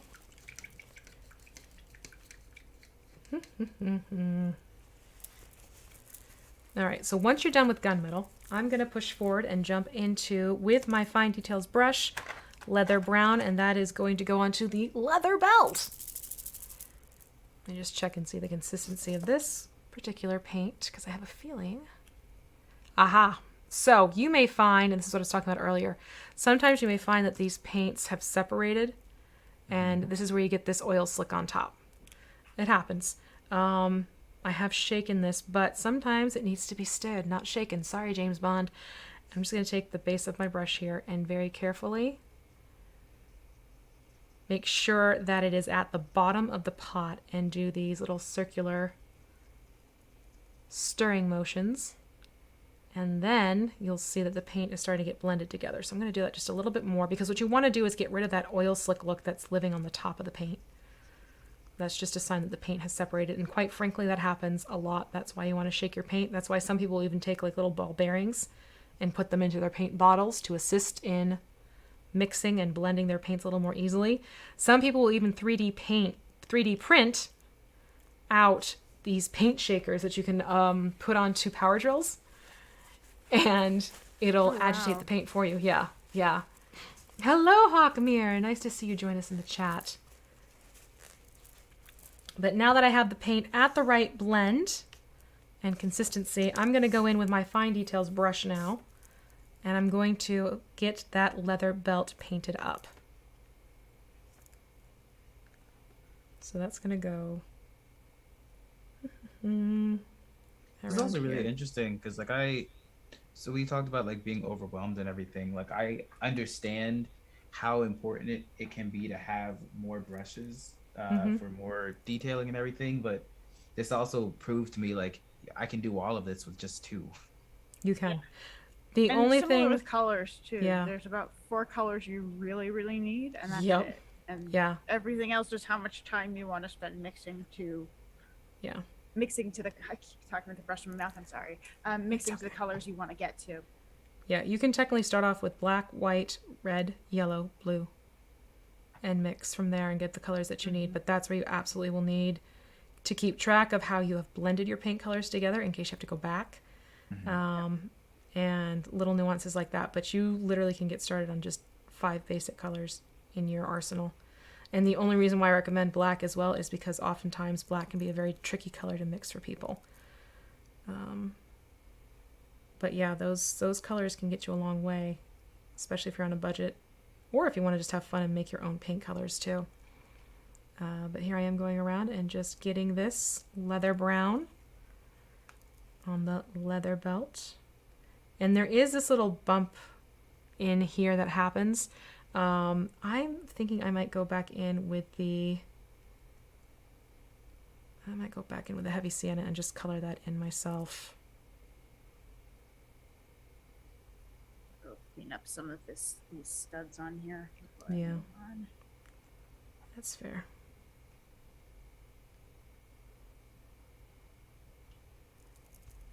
And then once you're done with the Oh, belt, we're doing a black wash on this though, right? mm-hmm. On the metal? Okay. Yeah. Oh, yeah. There's a black wash that's going to be happening on the Okay, metallic. then it's not that important. It really isn't, yeah. First, when I saw all of the paints in this, I was like, that's terrifying. That's so many paints. That's so many colors. But we've already done, well, There's a good 4 chunk there. technically. Yeah. now. Yep. Oops. As I bump my camera. Sorry for the wobbles, folks.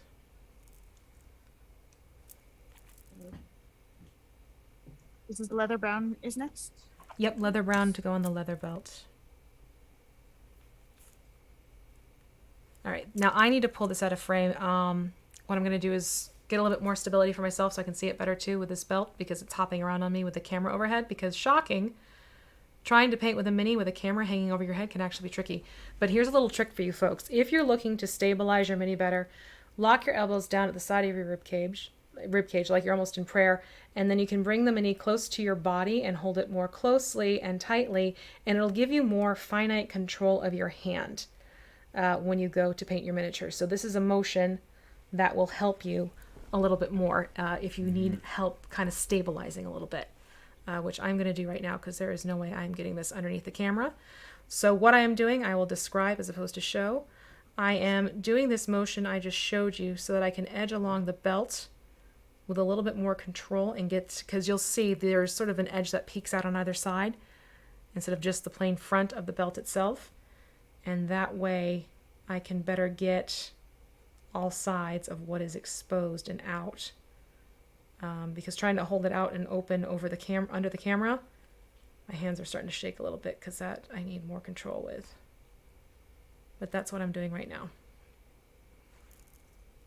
And I'll pop it back in as soon as I get everything addressed, for the belt at least, with leather brown. And you could get yourself... Oh, go ahead. No, go ahead. I was going to say, you could get yourself stressed a little bit if this leather brown should hiccup over and graze onto the loincloth, but I'm going to tell you this right now. Please don't, because there's a dry brushing technique that'll help hide a multitude of hiccups if you stray a little bit. So just a heads up for that little bit. And yes, Jen. Oh, I was going to ask, the kind of belt loop things, are those metal or are those... Those are leather. Those are also leather. Yes. So Whole it's thing. just a straight wash on the, or a straight coat on the belt. Yep, just a full coat of the leather brown. You could go back after the fact and make that metallic if you wanted to. If you've already painted, I mean. For those of you watching and you want to do that. You can go back with the metallic and put that over. Just make sure you let this dry first before you try putting the metallic on top of it, if you want to give it more metal details.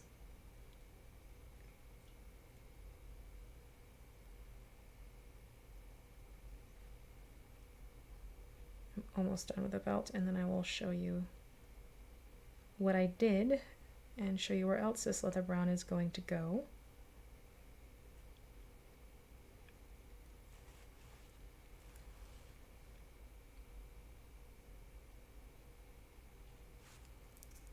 Almost there.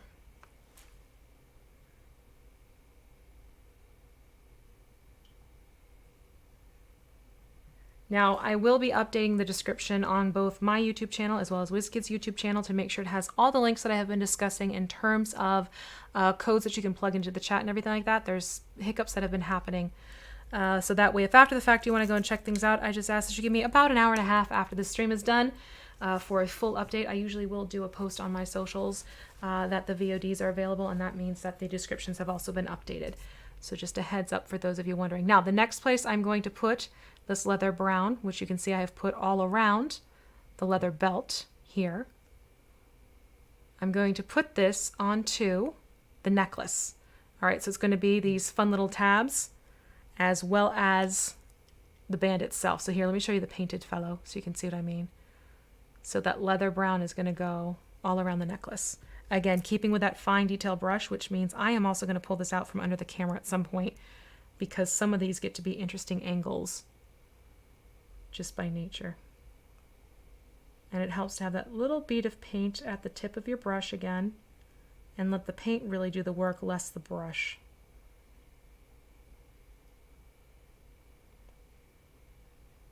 That bead of paint can go a very long way to working for you with a light touch on your brush. How are you doing, Gabe? Good. That made a Yeah? lot of sense. Oh, good. I'm a self-proclaimed expert. I made sure to put the self-proclaimed part on there. But nah, this is easy. Yeah, rumor has it that you're kind of liking this a lot. There seems to be some data on that. The jury's still out, but I'm not going to deny those rumors. Because You will not confirm, but you will not deny either. correct. And then you're going to see I'm going to have a side Twitter that just nobody knows about. It's just going to be like assortment of mini paintings, and eventually I'll post about it, and then you'll see like there has been mini painting going on there for like 4 months. Oh, wow. He says, but it's probably actually gonna In happen. what time? Because you have that TikTok, too, that you're doing all those videos for. I'll make a separate TikTok for this. I could see you actually doing that, yes. 100%. I'll make little montages, and I'll post the full things on Twitter. Ooh, Oh I no! like that. What are you I'm pulling doing up to my me? friend. I am pulling you into my mwahahaha nefarious plan. It's working. I know. I'm truly glad you're enjoying this too. It's the world to me. easier than I thought it was. Yeah. Because it's just learning and patience and painting, That and it seems really way is. more intimidating than it actually is. But like even right now, like if this was all I had and presented, like this, it's a mini that I could show to a party. They could see what's happening. Like there is a character. Exactly. What the heck? What happened? Real. It's real. Ah, It's really real. it's really, really real. They're still gross looking, but that means I'm Yeah. doing a good job. Exactly. I've pulled out from under the camera again because these are angles I cannot hit with my little buddy hanging above my hands. Okay. But it's basically the same concept. I'm pulling in my arms nice and tight. I've actually steepled my pinky against the mini to help give me even further control. Make sure it's a dry spot. And then you can see I have that little bit, and this happens as you paint along. I have that little bit. Part of me is ready to leave that to chance and see if the wash will fill that in, but I might just go in and give that a little bit more of the heavy skin tone. But there's the necklace and there's the belt. I'm just going to do a quick little adjustment here with paints. And like I said, that's just it. You will have some back and forth that happens. And there is nothing wrong with going back to fill in and fix as you do. That is an absolute thing. Okay, so I want to talk about cosplay with both of you. Because, Jen, I notice that you very much get into creating looks for your characters for streams, which I think is phenomenal. And Gabe, as I just mentioned, you have the TikTok channel full of things, and you also share a lot of looks on Twitter too. So what I want to know is, what got you pulled into doing cosplay? Gabe, I will start with you. I genuinely like. My dog just woke up. I love it. I love it. I wanted to like. I went to a couple conventions beforehand. I'm like, people are dressed as the characters, and it's so cool. Could I do that? So I started like looking into different characters and outfits and thrift shopping, and I was like, why are you wrestling right now? This exact second, sir. Look. You gotta love when animals come into play. But I was like, you know what? I've seen other people doing costume stuff. Like I could do this. And the first ever costume I did, I made most of it myself. I got a black morph suit. I cut out pieces in foam and dyed them black and yellow. And I made one of those little like shadow heartlesses from Kingdom Hearts, and I would just like wiggle around a lot. And it was so much fun. And it was so much fun, like just being the character. Like people couldn't see who I was. I was just this figure, this character, and got into it. And the reaction was like, I love doing this stuff. I love seeing people excited about these outfits and this costume stuff. Yeah. It's everything I wanted. Oh, amazing. That's really, see? And I also, it speaks to me the fact that you liked that others were enjoying it too. Yeah. Because that's another reason why I do a lot of what I do in the community, because I see the enjoyment it brings other people. For me, that's sort of like the, yes, let me keep sharing this, because if it's making someone smile, then my day is made. Absolutely, 100%. Totally made. That's it. If someone's laughed, if someone's smiled, if someone's had a happy moment in a really rough day, then I've done my job. So I'm just going to quickly say, now I'm moving on to using bone white on the wraps, both on the wrists and on the feet. So that means, Jen, how did you get into doing cosplay? My first cosplay was actually a Halloween costume that I realized I could double as a cosplay. And I did Lisa Garland from Silent Hill. Ooh. But I came out of theater, so I had been Okay. I had done a lot of special effects makeup, and learned how to do. I was fascinated by. I'm really interested in how you can change people's faces with contour and shadow. So a lot of it came out of that. And then it just, I wore that to my first Comic-Con, 12 years ago now. Oh, wow. And that was a ton of fun. And the next year I did a Blood Elf from World of Warcraft. That was the first time I used contacts. The year after I did one of the nurses from Eye of the Beholder, the Twilight Zone episode. So that was the first time I'd done, major prosthetics. And it just kind of went from there, because I loved that I could dual purpose my costumes for Halloween and cosplay. But also when I don't dress up for all of my streams, but I think certain shows, obviously the vampire show Gabe and I are on, everybody goes in costume. And for special events and things, it's fun, and it helps bring the characters to life. And it changes just the way you react to things for some reason. It gets into your skin, and from the acting world, so much of that process for me is there's a lot of external that goes into characters. Yeah. In that way, when I'm playing a character, when I'm thinking about characters, it's very internal. But when I'm actually when I'm playing a character, it becomes much more like, if I can see what they might look like, or do things that are suggestive of their personality, or I don't know. It's really fun, and it's just, again, people react to it in a way that's so exciting that it means a lot. So that makes it all worthwhile. That makes it all worth it. So for you, what's been like your most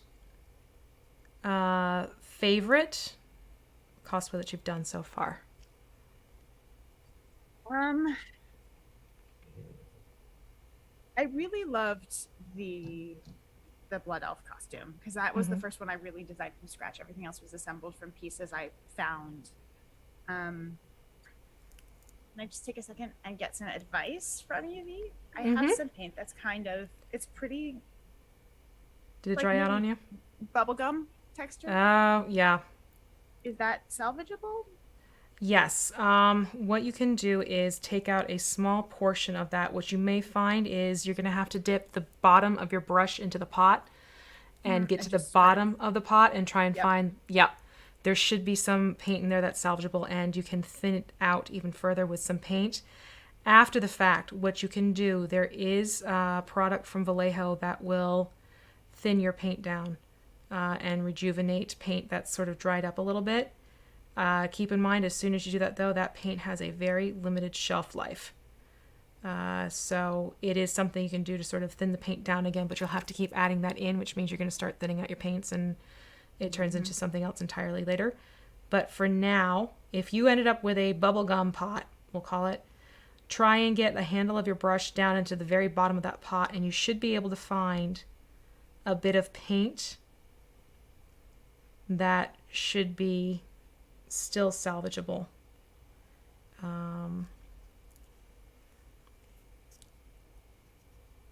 Which, you know, is a thing that can happen with the pot style types of paints. So that is something else to mention when you're just getting into the craft. If you know you're not going to be painting your miniatures often, I do recommend you get bottle style storage and not pot style storage paints. So if the brand is more of a pot style, I would hesitate to recommend that simply because you may not be using it as often as you need to use it up. Get something that comes in a bottle form instead. Or transfer. Yeah. Can happen too. Yep, you can switch over. I may have to go grab them. Okay.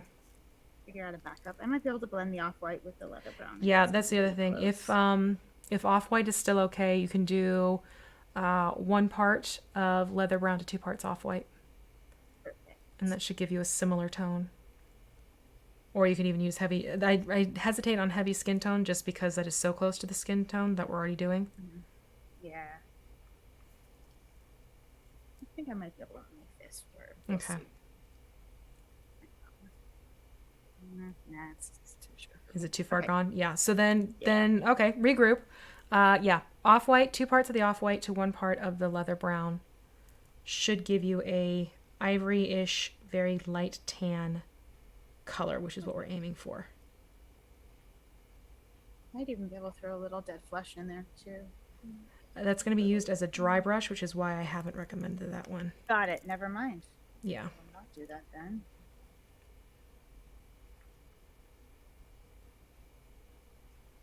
And just where that might translate too close to a dry brush and it won't have as much detail left in the long run. Makes perfect sense. Yeah. And it's actually very hard to show the progress here because of the color of the primer and the color of the paint we're using right now. I promise you, there is a color being applied. It does make a hint of a difference in real life. My camera is thinking, nah, we're good. Same thing.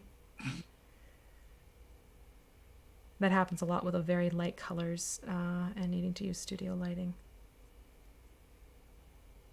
But I promise you, when we go to the wash phase, that is going to be a thing. I'm excited to see what that means. Me too. We're about to go into your first wash with an ink. It's magic. It really is talent in a bottle. Washes and dry brush, like that's when painting feels like magic. It really, sorcery. Yeah. Getting used to base colors is absolutely a thing, but learning those extra techniques to start bringing out texture and details, oh, that becomes a whole new game with painting your minis. I am just kind of working this onto the bottom now. So how did you start painting? I've always been in painting. Even as a child, I have an arts background, but it was working with things like watercolors, oil painting, pastels, things like that. And so I picked up a lot of different painting techniques doing that. And then when it got into actually, I even did like porcelain figurines and things. But when it came into miniature painting, I realized there was a lot of what I already knew that could be applied to this. And it was kind of fun to bring in different techniques and take it from 2-dimensional to 3-dimensional. Nice. Yeah. So I had the painting background, and there were a couple things I picked up. Like I was like, "What the heck do you mean wash the mini?" I'm like, "Soapy bath," because I didn't know what a wash was when I first started painting miniatures. With the pewters, yes. Yeah. So yeah. So that was one of those things where I picked up some things as I got into the game and started mini painting. And then I also brought a few things into it that, like I really like doing what I call my sketchbook style. and that's using the dry brush technique, but doing gradients of gray. So you go from a stark black miniature, and I layer on different levels of gray to a very bright white at the end, and they end up looking like. Hold on, one moment, please. I have a beholder I can show off because it's a WizKids. Yes, please. Ooh. Here we go. Okay, so this is what the shadow layer technique ends up doing. So it ends up looking like those sketches, Beautiful. Oh my gosh. which is why I really like it. It looks almost like a sketch. So that's one of the techniques I've really fallen in love with personally. And then I can use that as a base for a watercolor-like treatment where I'll go and I'll take washes and inks only to add color. That's wild. Wow. Yeah. That's amazing. Yeah, which I share to a lot of people who are just starting or intermediates because it's a great way to bring out heavy details in your miniature, but it's still a pretty approachable technique. That's one of the things I do when I have a really high detail miniature. One of the very first things I do is I do a wash on it, Oh yeah. or a very, very thin ink, just to pull those and see what I'm working with. And half the time I look at it, I'm like, I kind of just Didn't know want it to was leave it there. like this. Right? Yeah. So that's So cool to see the detail that goes into figurines. yeah. There's just so many that they look pretty basic because you're seeing this thing as like all white or what have you. But then once you do those washes especially definitely help in the beginning.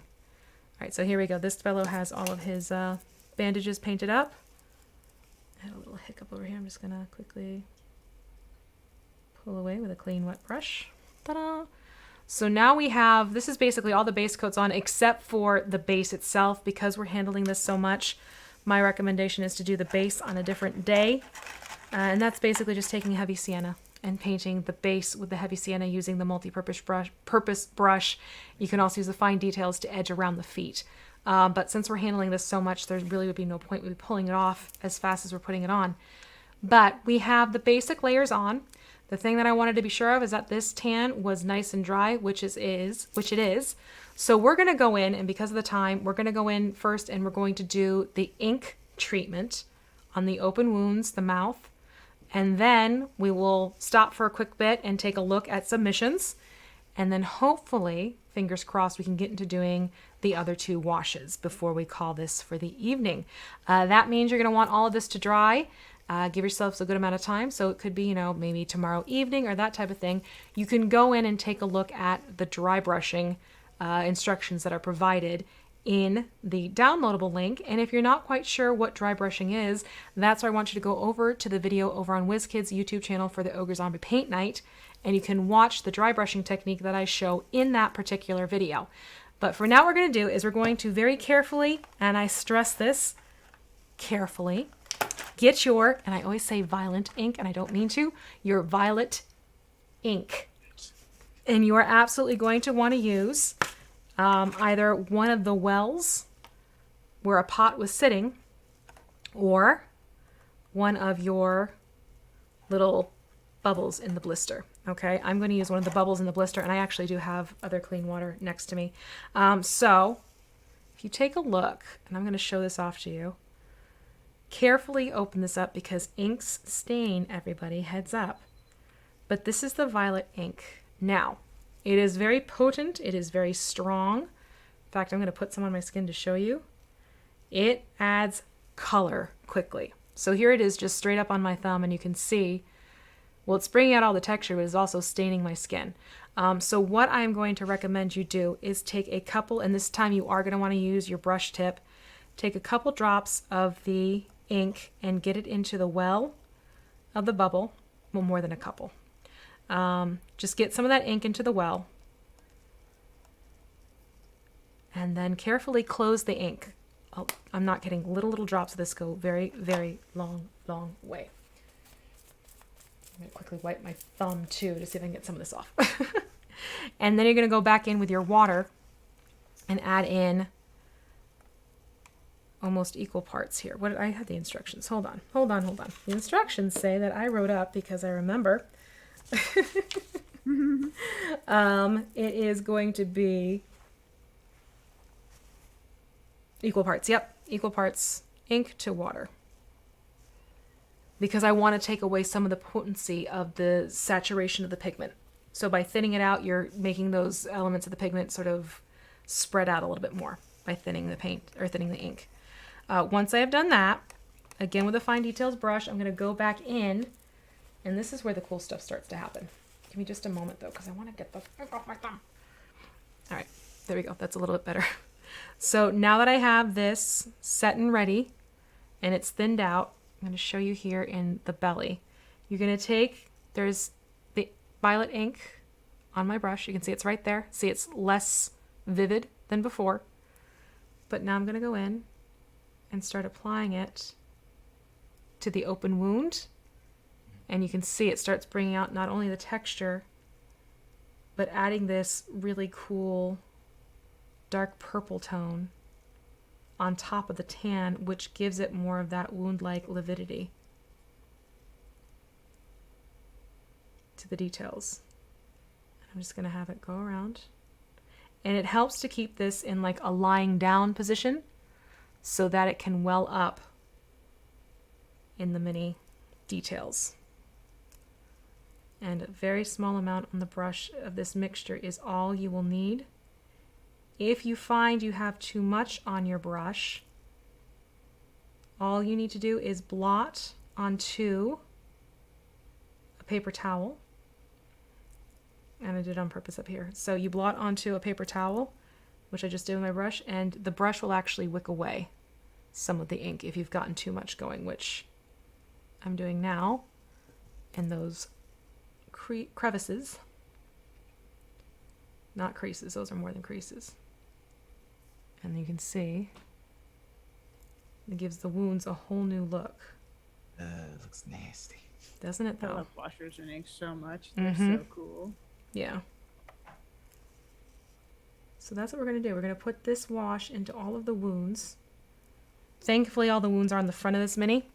So what we're going to do is give this a couple minutes lying on its back to dry as we look at progress shots on Twitter. And it's okay if you have this sort of lip up and over on the edges of the skin. That's kind of going to increase the gore factor here.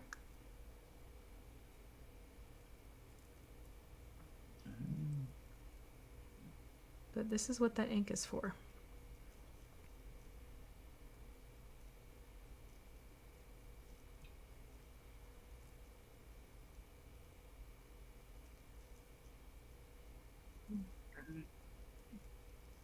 Oh, it does look nastier when it hits like the. Oh. Mm-hmm. Oh no. But I'm even gonna yes. put this inside the mouth now. Red. So far behind, I'm still doing raps. It's okay. It's okay. But now I'm putting this inside the mouth I am too. a pretty slow painter. On Yeah. a lot of my minis, I'm somewhere between 24 and 40 hours, depending on how detailed that the is figure it is. Totally fair. That's So- why I make sure there are these guides so that everyone who's working at different paces can still Yeah. catch up. So there's no wrong way to paint, and you know, you can speed paint stuff in 3 hours or less, Yeah. and you can paint stuff that takes you, you know, months. But Exactly. it's all about like what you enjoy and what's fun and in the zone and healthy for you too. Like I remember painting when I was doing the figurines for the TV show. My neck got so messed up because I just did not Ooh. Yeah, you stop. have to. I was Yeah. painting all night. Yeah, that's not. Like, That's you not gotta good. Take care of yourself. Oh god, that looks like flesh. See, so you want it to kind of end up looking like this. And right now I have it lying horizontal. So what I'm Dave going to just do. had the magic moment, the discovery moment. Oh, it's. You like that? It's You like that, huh? horrifying. Mm-hmm. I put the flash on and it made it better and worse. Yep, because it's still wet, so you get the slick of the moisture on it. It's a thing. Okay, so I'm going to set this down on his back, like I said, to dry. I do want to give that a little bit of time to dry because the problem is that if you tip it up and that ink is still in those areas where it's starting to puddle just a little bit. You don't want it to puddle to the point where you can actually see drops rolling out, but you want to give it a chance to dry a little bit and have it and adhere to that surface with the ink. Pardon my sip of liquid. So now we're going to take a quick look at the submissions and see what we have going. So don't forget, use the hashtag WKPaintParty4, and we can take a peek and see. Let's see, do we have submissions coming in? I definitely have some improvements to do later of like fill in little spots, but like even still, I'm happy with it. Oh, good. Yeah, this is sort of like, as Jen mentioned, we're sort of doing a speed introductory paint class. Yeah. So normally, like, I'd be like, okay, pause here and take your time and do this, but we have a limited amount of time that we can work with this, so we're getting what we can done. Yeah. But okay, draws. That's looking good. Look at that beauty. Nice. Oh, I'm loving that. Very sharp. You have great brushwork there. Good job. Okay, and here we have Tenshi Akui. I hope I said that right. Forget if I've botched your name. My apologies. Forgive me, please. Starting to get the base color on for the flesh. Hey, it looks good though. Yeah, nice. Oh yeah, look at that. And we're just gonna scroll past the advertisement, and here we go back to Jen's from before. So in case you missed it, this is what Jen's is looking like, at least before break. And then we have Maverick, who shared earlier,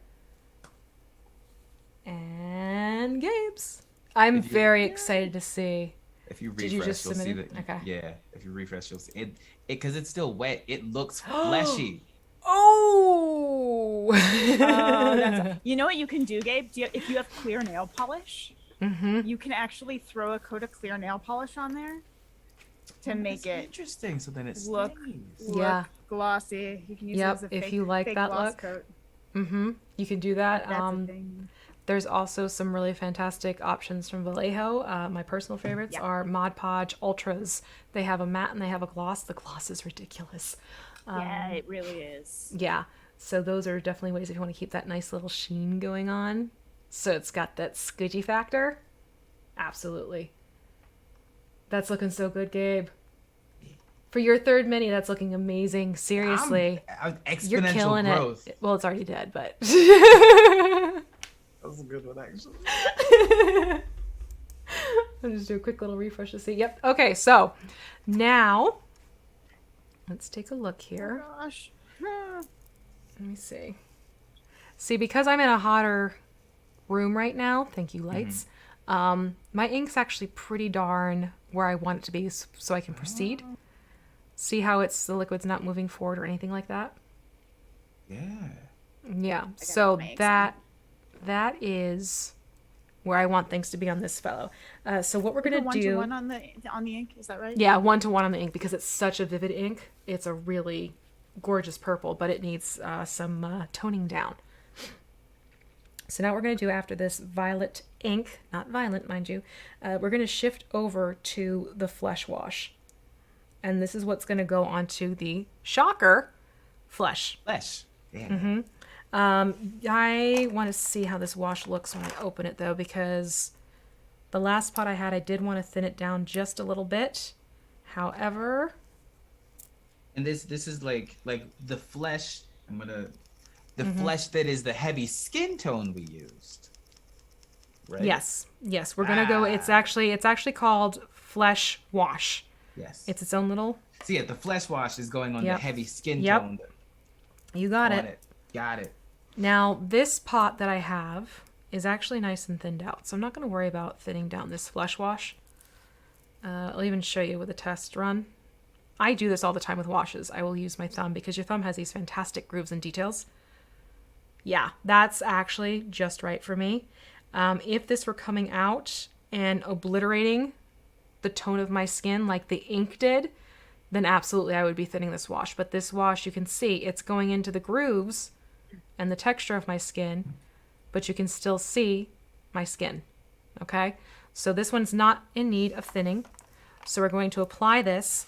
Now, do be careful, though, that you're not getting this to puddle into where you just put your violet ink, all right?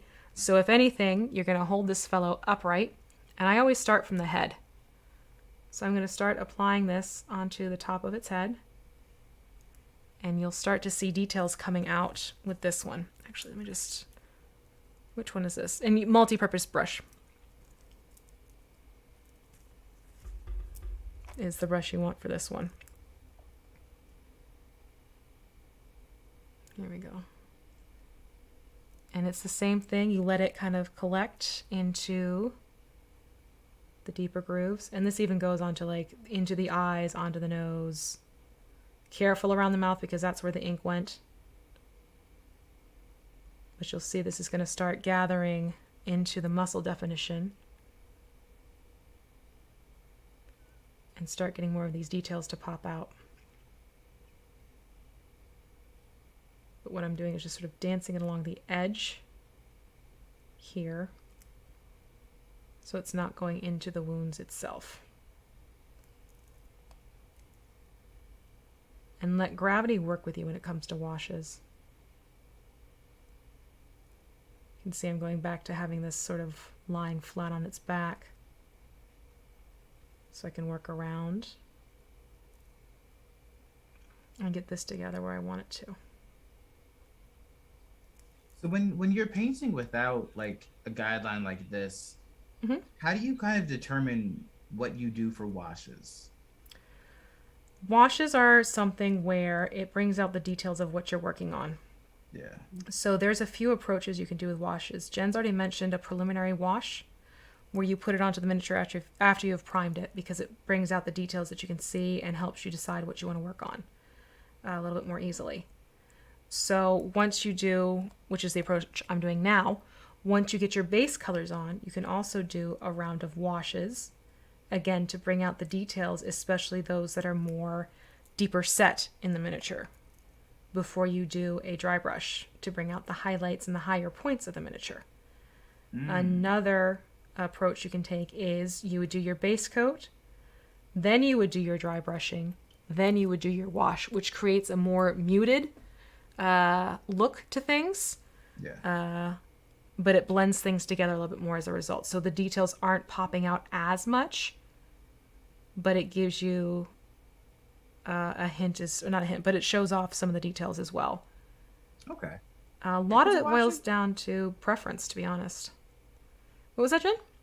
I was gonna say, yeah, washes, Gabe, if you think of washes, they're thin, they're gonna run, they're gonna settle into the deep grooving. So they'll be they're a little bit, they're transparent, so they'll form opaque streaks where things are deep and grooved and settle there and dry that way. And then they'll be sheer over the top of anything that's higher up, which is why it's really good for something like the exposed muscle. And then like dry brushing will pull out things you want to highlight on top. So when you use those to give you your dimensions, it just amplifies everything dramatically. Yeah. But you sort of like, you end up sort of getting a feel for it and knowing what you like with your washes and yeah.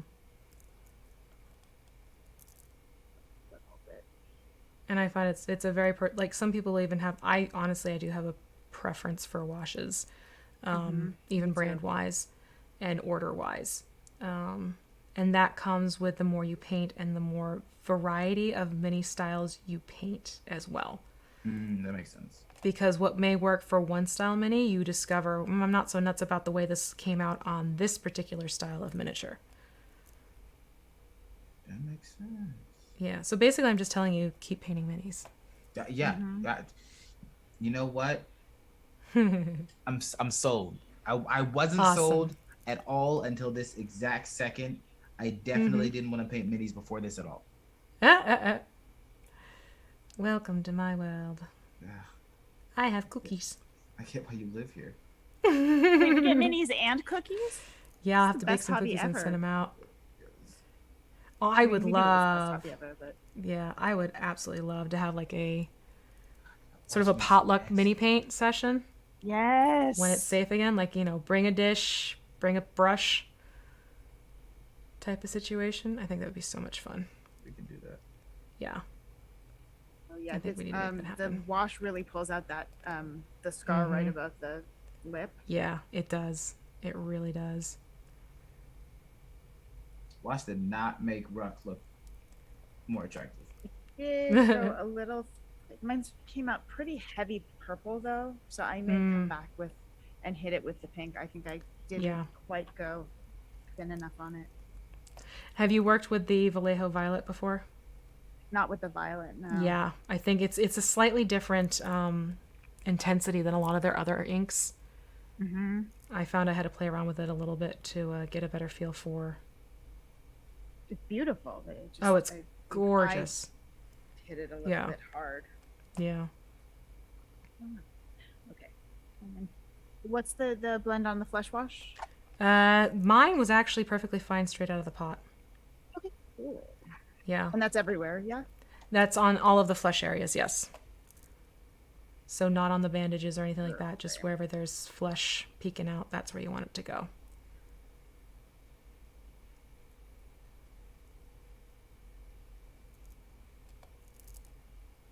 And we are getting to the 6:45 mark. So excellent. I think we will be able to get all the points we were hoping to get for washes, as had hoped.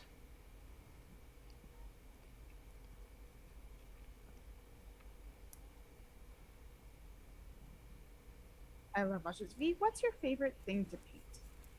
Favorite thing to paint? Anything with feathers, fabric, or scales. I'm a fabrics nerd. I'm a capes nerd. I get so happy when there are a lot of little featherwork details or scale work details to get to bring out. Quite frankly, the Magic the Gathering Isperia miniature that I painted, oh, she's fun. Because it's a lot of featherwork and a lot of like really cool details to work on that miniature. Okay, so this is with the flesh wash on the flesh area. That's all set and done. Oops, let me close your washes, folks. Don't forget to close your wash. All right, closing that up. Now what I'm going to do is I'm going to jump over to sepia. The sepia wash is going to go onto the belt and the wraps. And I'm actually going to go back over with it on the necklace area too. This one looks like it's separated a little bit, so I'm going to mix that. If you see this like sort of greenish slick on top, mix your wash up. And then I'm going to check the consistency of it too with my brush on my skin. I always check washes on my skin, just because I find it's a good test run without having to grab a mini. Oh gosh. All right, let me see how this is looking now that I have this mixed up.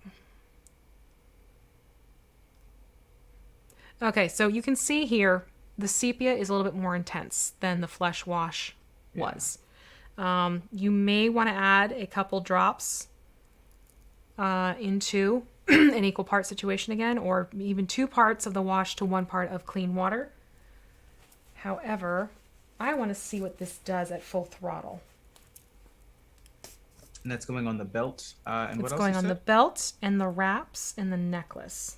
Belt, wraps, necklace. Yeah.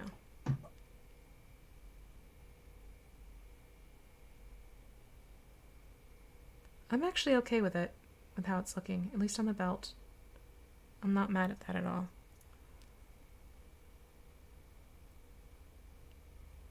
And if you feel more comfortable using your fine detail brush instead of the multi-purpose, by all means, use that one. You know, I think I'm changing my mind. It's not too purple with the wash on. It's nice and undead looking. All right, yeah, that's just it. It's sort of a slightly different effect that it would normally be, because he's an undead dude. Okay, so this is the sepia on the belt, and now I'm going to add the sepia onto the necklace.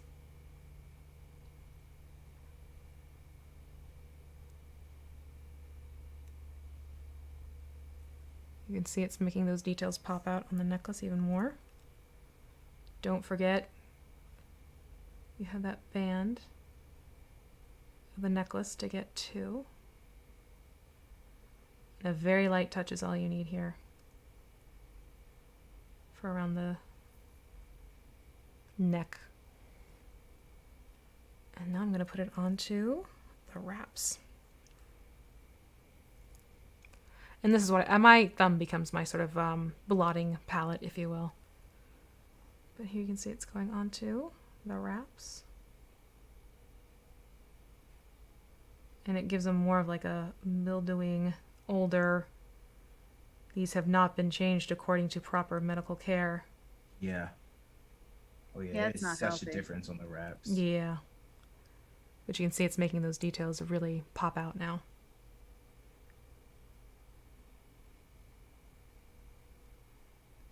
Don't forget the underside. That little draping bit.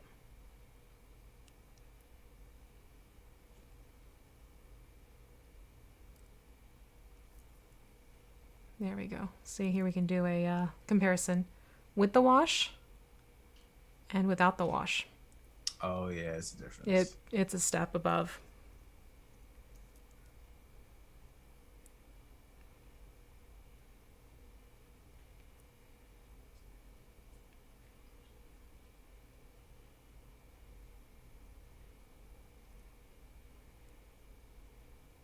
But yeah, it looks like we're going to be able to get to the point where we finish up doing the washes tonight.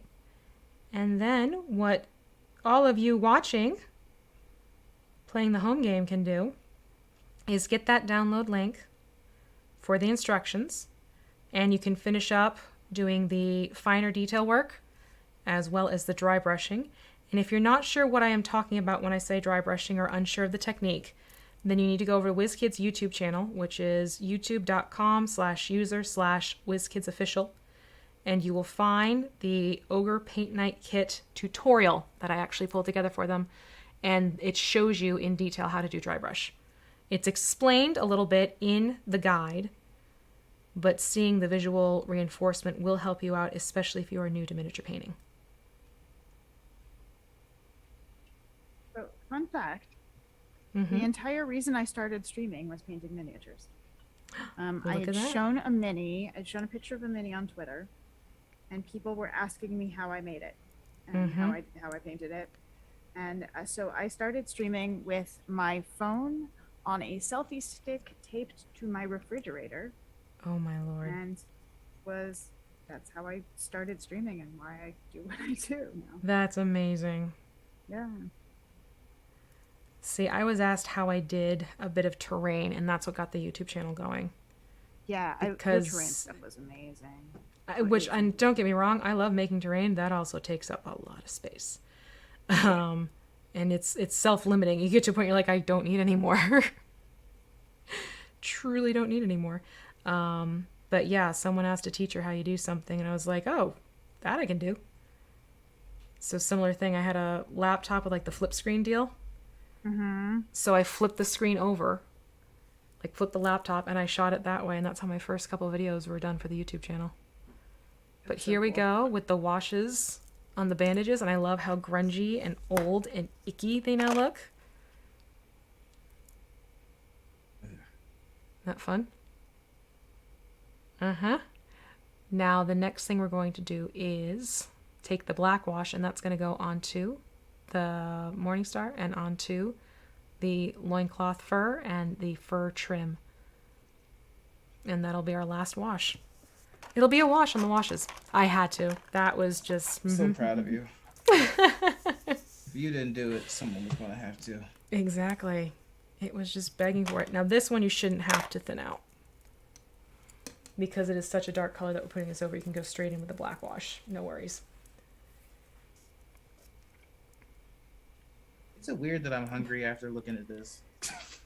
Don't answer that question. I won't. Black wash. Where are we putting that? You're putting it onto the loincloth. Yeah. You can see, look at that. It's like just going to start bringing out all those lovely nooks and crannies. Yeah. So then I guess I also realized the wash stuff helps with like little spots that might not have been all filled in, because then it makes those little spots actually part Darker. of it. Yep, Yeah. you got it. You got it. That's why I said don't stress too much about things, especially when you're first getting into it. And we're working underneath the fact that this is a 3-foot rule. You're just beginning. And you can always go back and touch up if you need to. Yeah. But I'm just basically getting this all around. basically where there's brown fur, so it's also going to go onto the mutton chops or the sideburns. Mm.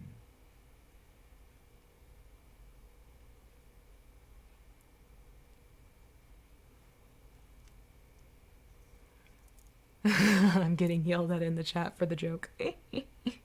Mm-hmm. It was just begging for it. Come for the painting, stay for the dad jokes. Mm-hmm. And anyone can tell a dad joke. Absolutely. You do not have to be a dad to tell a dad joke. You have to have an appreciation for puns.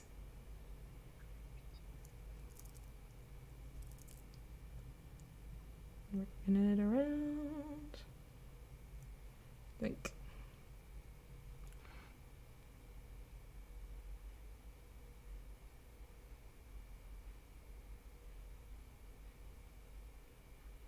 Okay, so you can see here the difference between the fur trim on the ankles and the loincloth itself. Just those little bit of grooves that start popping out a little bit more because of it. Yeah. So same thing, I'm going to go around. Get the fur trim along. And again, if it starts to puddle on you, you can blot your brush on a paper towel and then wick away the excess wash that way. If it gets to be just a little bit too much happening. Don't forget to get that little bit of loincloth on the underside. That can sneak up on you. Oh, hey, there were the toenails. Mm-hmm. I love it when they appear. Yeah. And that you can always go back in, and if you wanted to have some fun with a petty Manny, you absolutely could. Mm-hmm. And now Oh I'm yeah, just gonna no, do that. there's definitely a pre-battle cry zombified. Oh yeah. Maybe some really like icky green Ooh, I like that. happening. Mm-hmm. Oop. Okay. And sienna thins or does not thin. I'm so sorry. I'm just The sienna, see how you like the look of it on your hand first? That's going to be a judgment call and preference in my book. I like the way it intensified the bandages and made them look really old. Right, And sepia, not sienna. the sepia, yeah. It does a good job of making those bandages look really raunchy, so.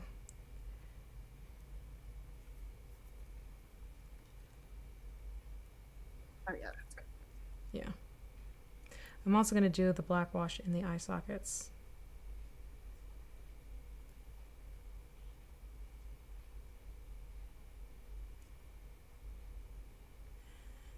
Look at the nose. Makes it look more menacing.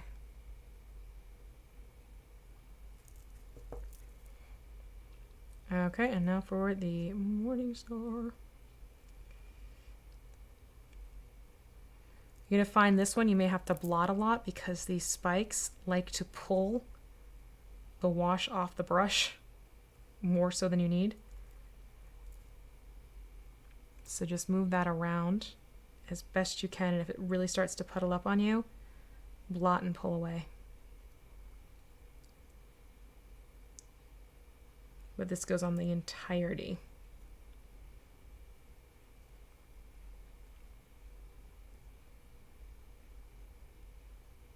Looks really cool in the Morning Star. Mm-hmm. Really starts to make those details pop, especially on the handle. You'll find as it dries, you get the wood grain that comes out a little bit more from before. Okay.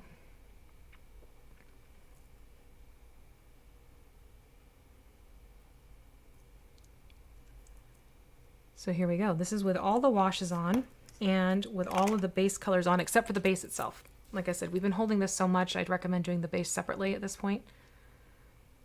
But even here, you have a pretty darn respectable looking mini that could go on the table. But there is additional steps that can be done to amp it up even more, and that's with dry brushing. Especially if you want this fellow to look a little bit more sickly and undead, that's where that's going to come out to play when you do the dry brushing. So you can see the difference here. So this almost looks like an ogre who is still kind of alive and well. And if you want to take it to the undead factor, that's where your dry brushing is going to come into play. To take it from a beat up looking ogre to an undead dude. But you can see you are well on your way from here to getting to here. It's just, I definitely recommend you let these washes dry, because if you try and do a dry brush on a wet wash, no pun intended, you're going to muddy your paints, and then all of that work you just put in is going to get lost. So I'm going to highly recommend that you set this mini, let it dry overnight at least, if not for a good 3 or 4 hours, and you can go back in and do your dry brushing detail if you so choose. But again, all of that is in the downloadable instruction guide. If you type an ! instructions for, or the wonderful moderators, thank you again to Zerjester and to D&D Jordan Lee, who make sure you toss your link. You both have been working so hard. Make sure you get your links in there, please. Okay? No, you put your links in. You let the people follow you. You let the people discover your wonderful talent and all that you do. Do make sure you get your links in there too, because I appreciate all of your help. Seriously, moderators, they make the streaming world go round. 100%. Focus. They really do. Focus Hide on your this face. As much as we love seeing your face, Gabe, sometimes it's a factor of it's trying to find the human face, and it's going to default to you. It might also be because, do you have the blurring thing happening with your background or no? No, I turned it off. Oh, pull it back a little bit. There we go. God, you look nasty. Ooh, creepy. Oh, He my creep. God. Yeah. Oh yeah, look at that! Look at that! There we go. Yes. Oh, you might have just killed somebody in a future campaign. Ooh, hey, you know, I'm not going to complain about that one. Yep. But this is where we're going to call it for this fellow tonight, because we've been sitting here for a good 3 hours now. And I am of the big believer that we have the basics down. There's some other details you can follow up and check out on their video, as well as in the instruction guide.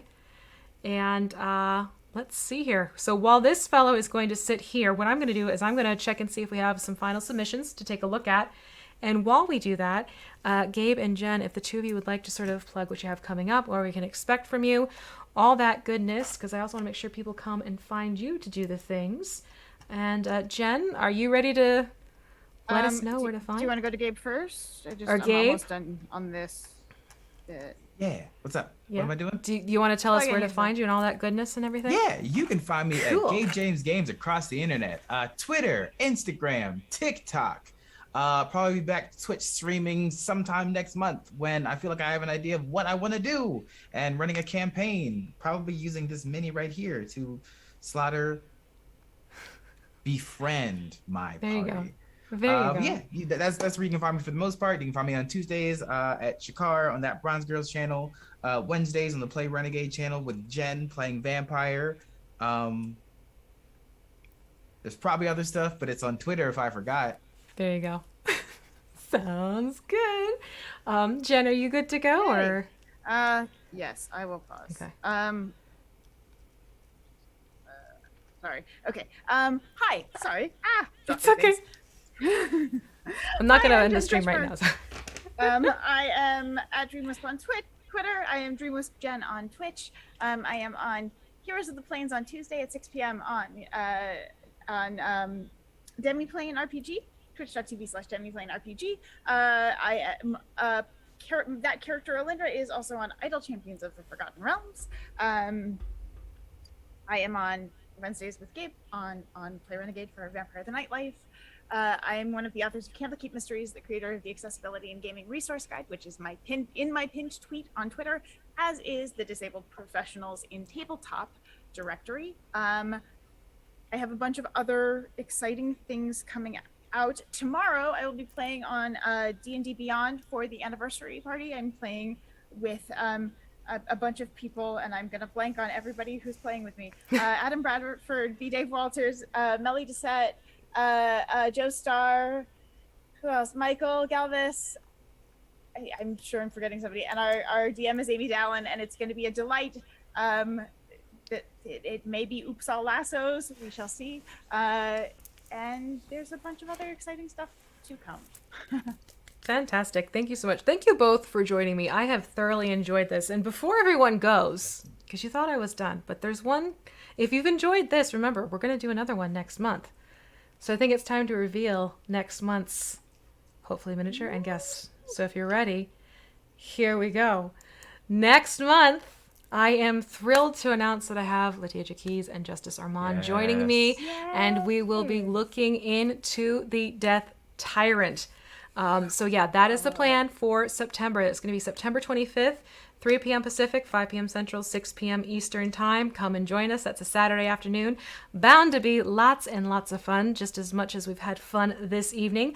So if you want more information about that, you can check out the command that has just been put up into the chats, the ! WK Paint Party 5. And that should be also a whole bunch of fun that I can't wait to have. It's been an absolute pleasure working with both of you. Between Jen, thank you sharing so many wonderful tips from your own experience as a mini painter, and Gabe, thank you for sharing your experience learning new things as a beginner mini painter, because oh my gosh, that just drives me to no end. I love getting people hooked and eager and excited about what they're doing with their minis. And thank you everyone in the chat who hung out with us and painted their own rucks, who, remember, they hate bears. So hopefully you've enjoyed your process too. I would love to see how you finish your miniatures, so make sure you use the hashtag WKPaintParty4 on your socials, so when I have a little bit of a breather over the next week or two, I can go through and see how everyone is doing with their Ogre Zombie Paint Night Kit miniatures from the D&D Nolzur's Marvelous Miniature line for WizKids. Again, I'm going to jump back into the descriptions on YouTube, make sure I add in some additional links based off the discussions we had this afternoon into evening. So I will make an announcement on my socials as to when the VODs will be ready.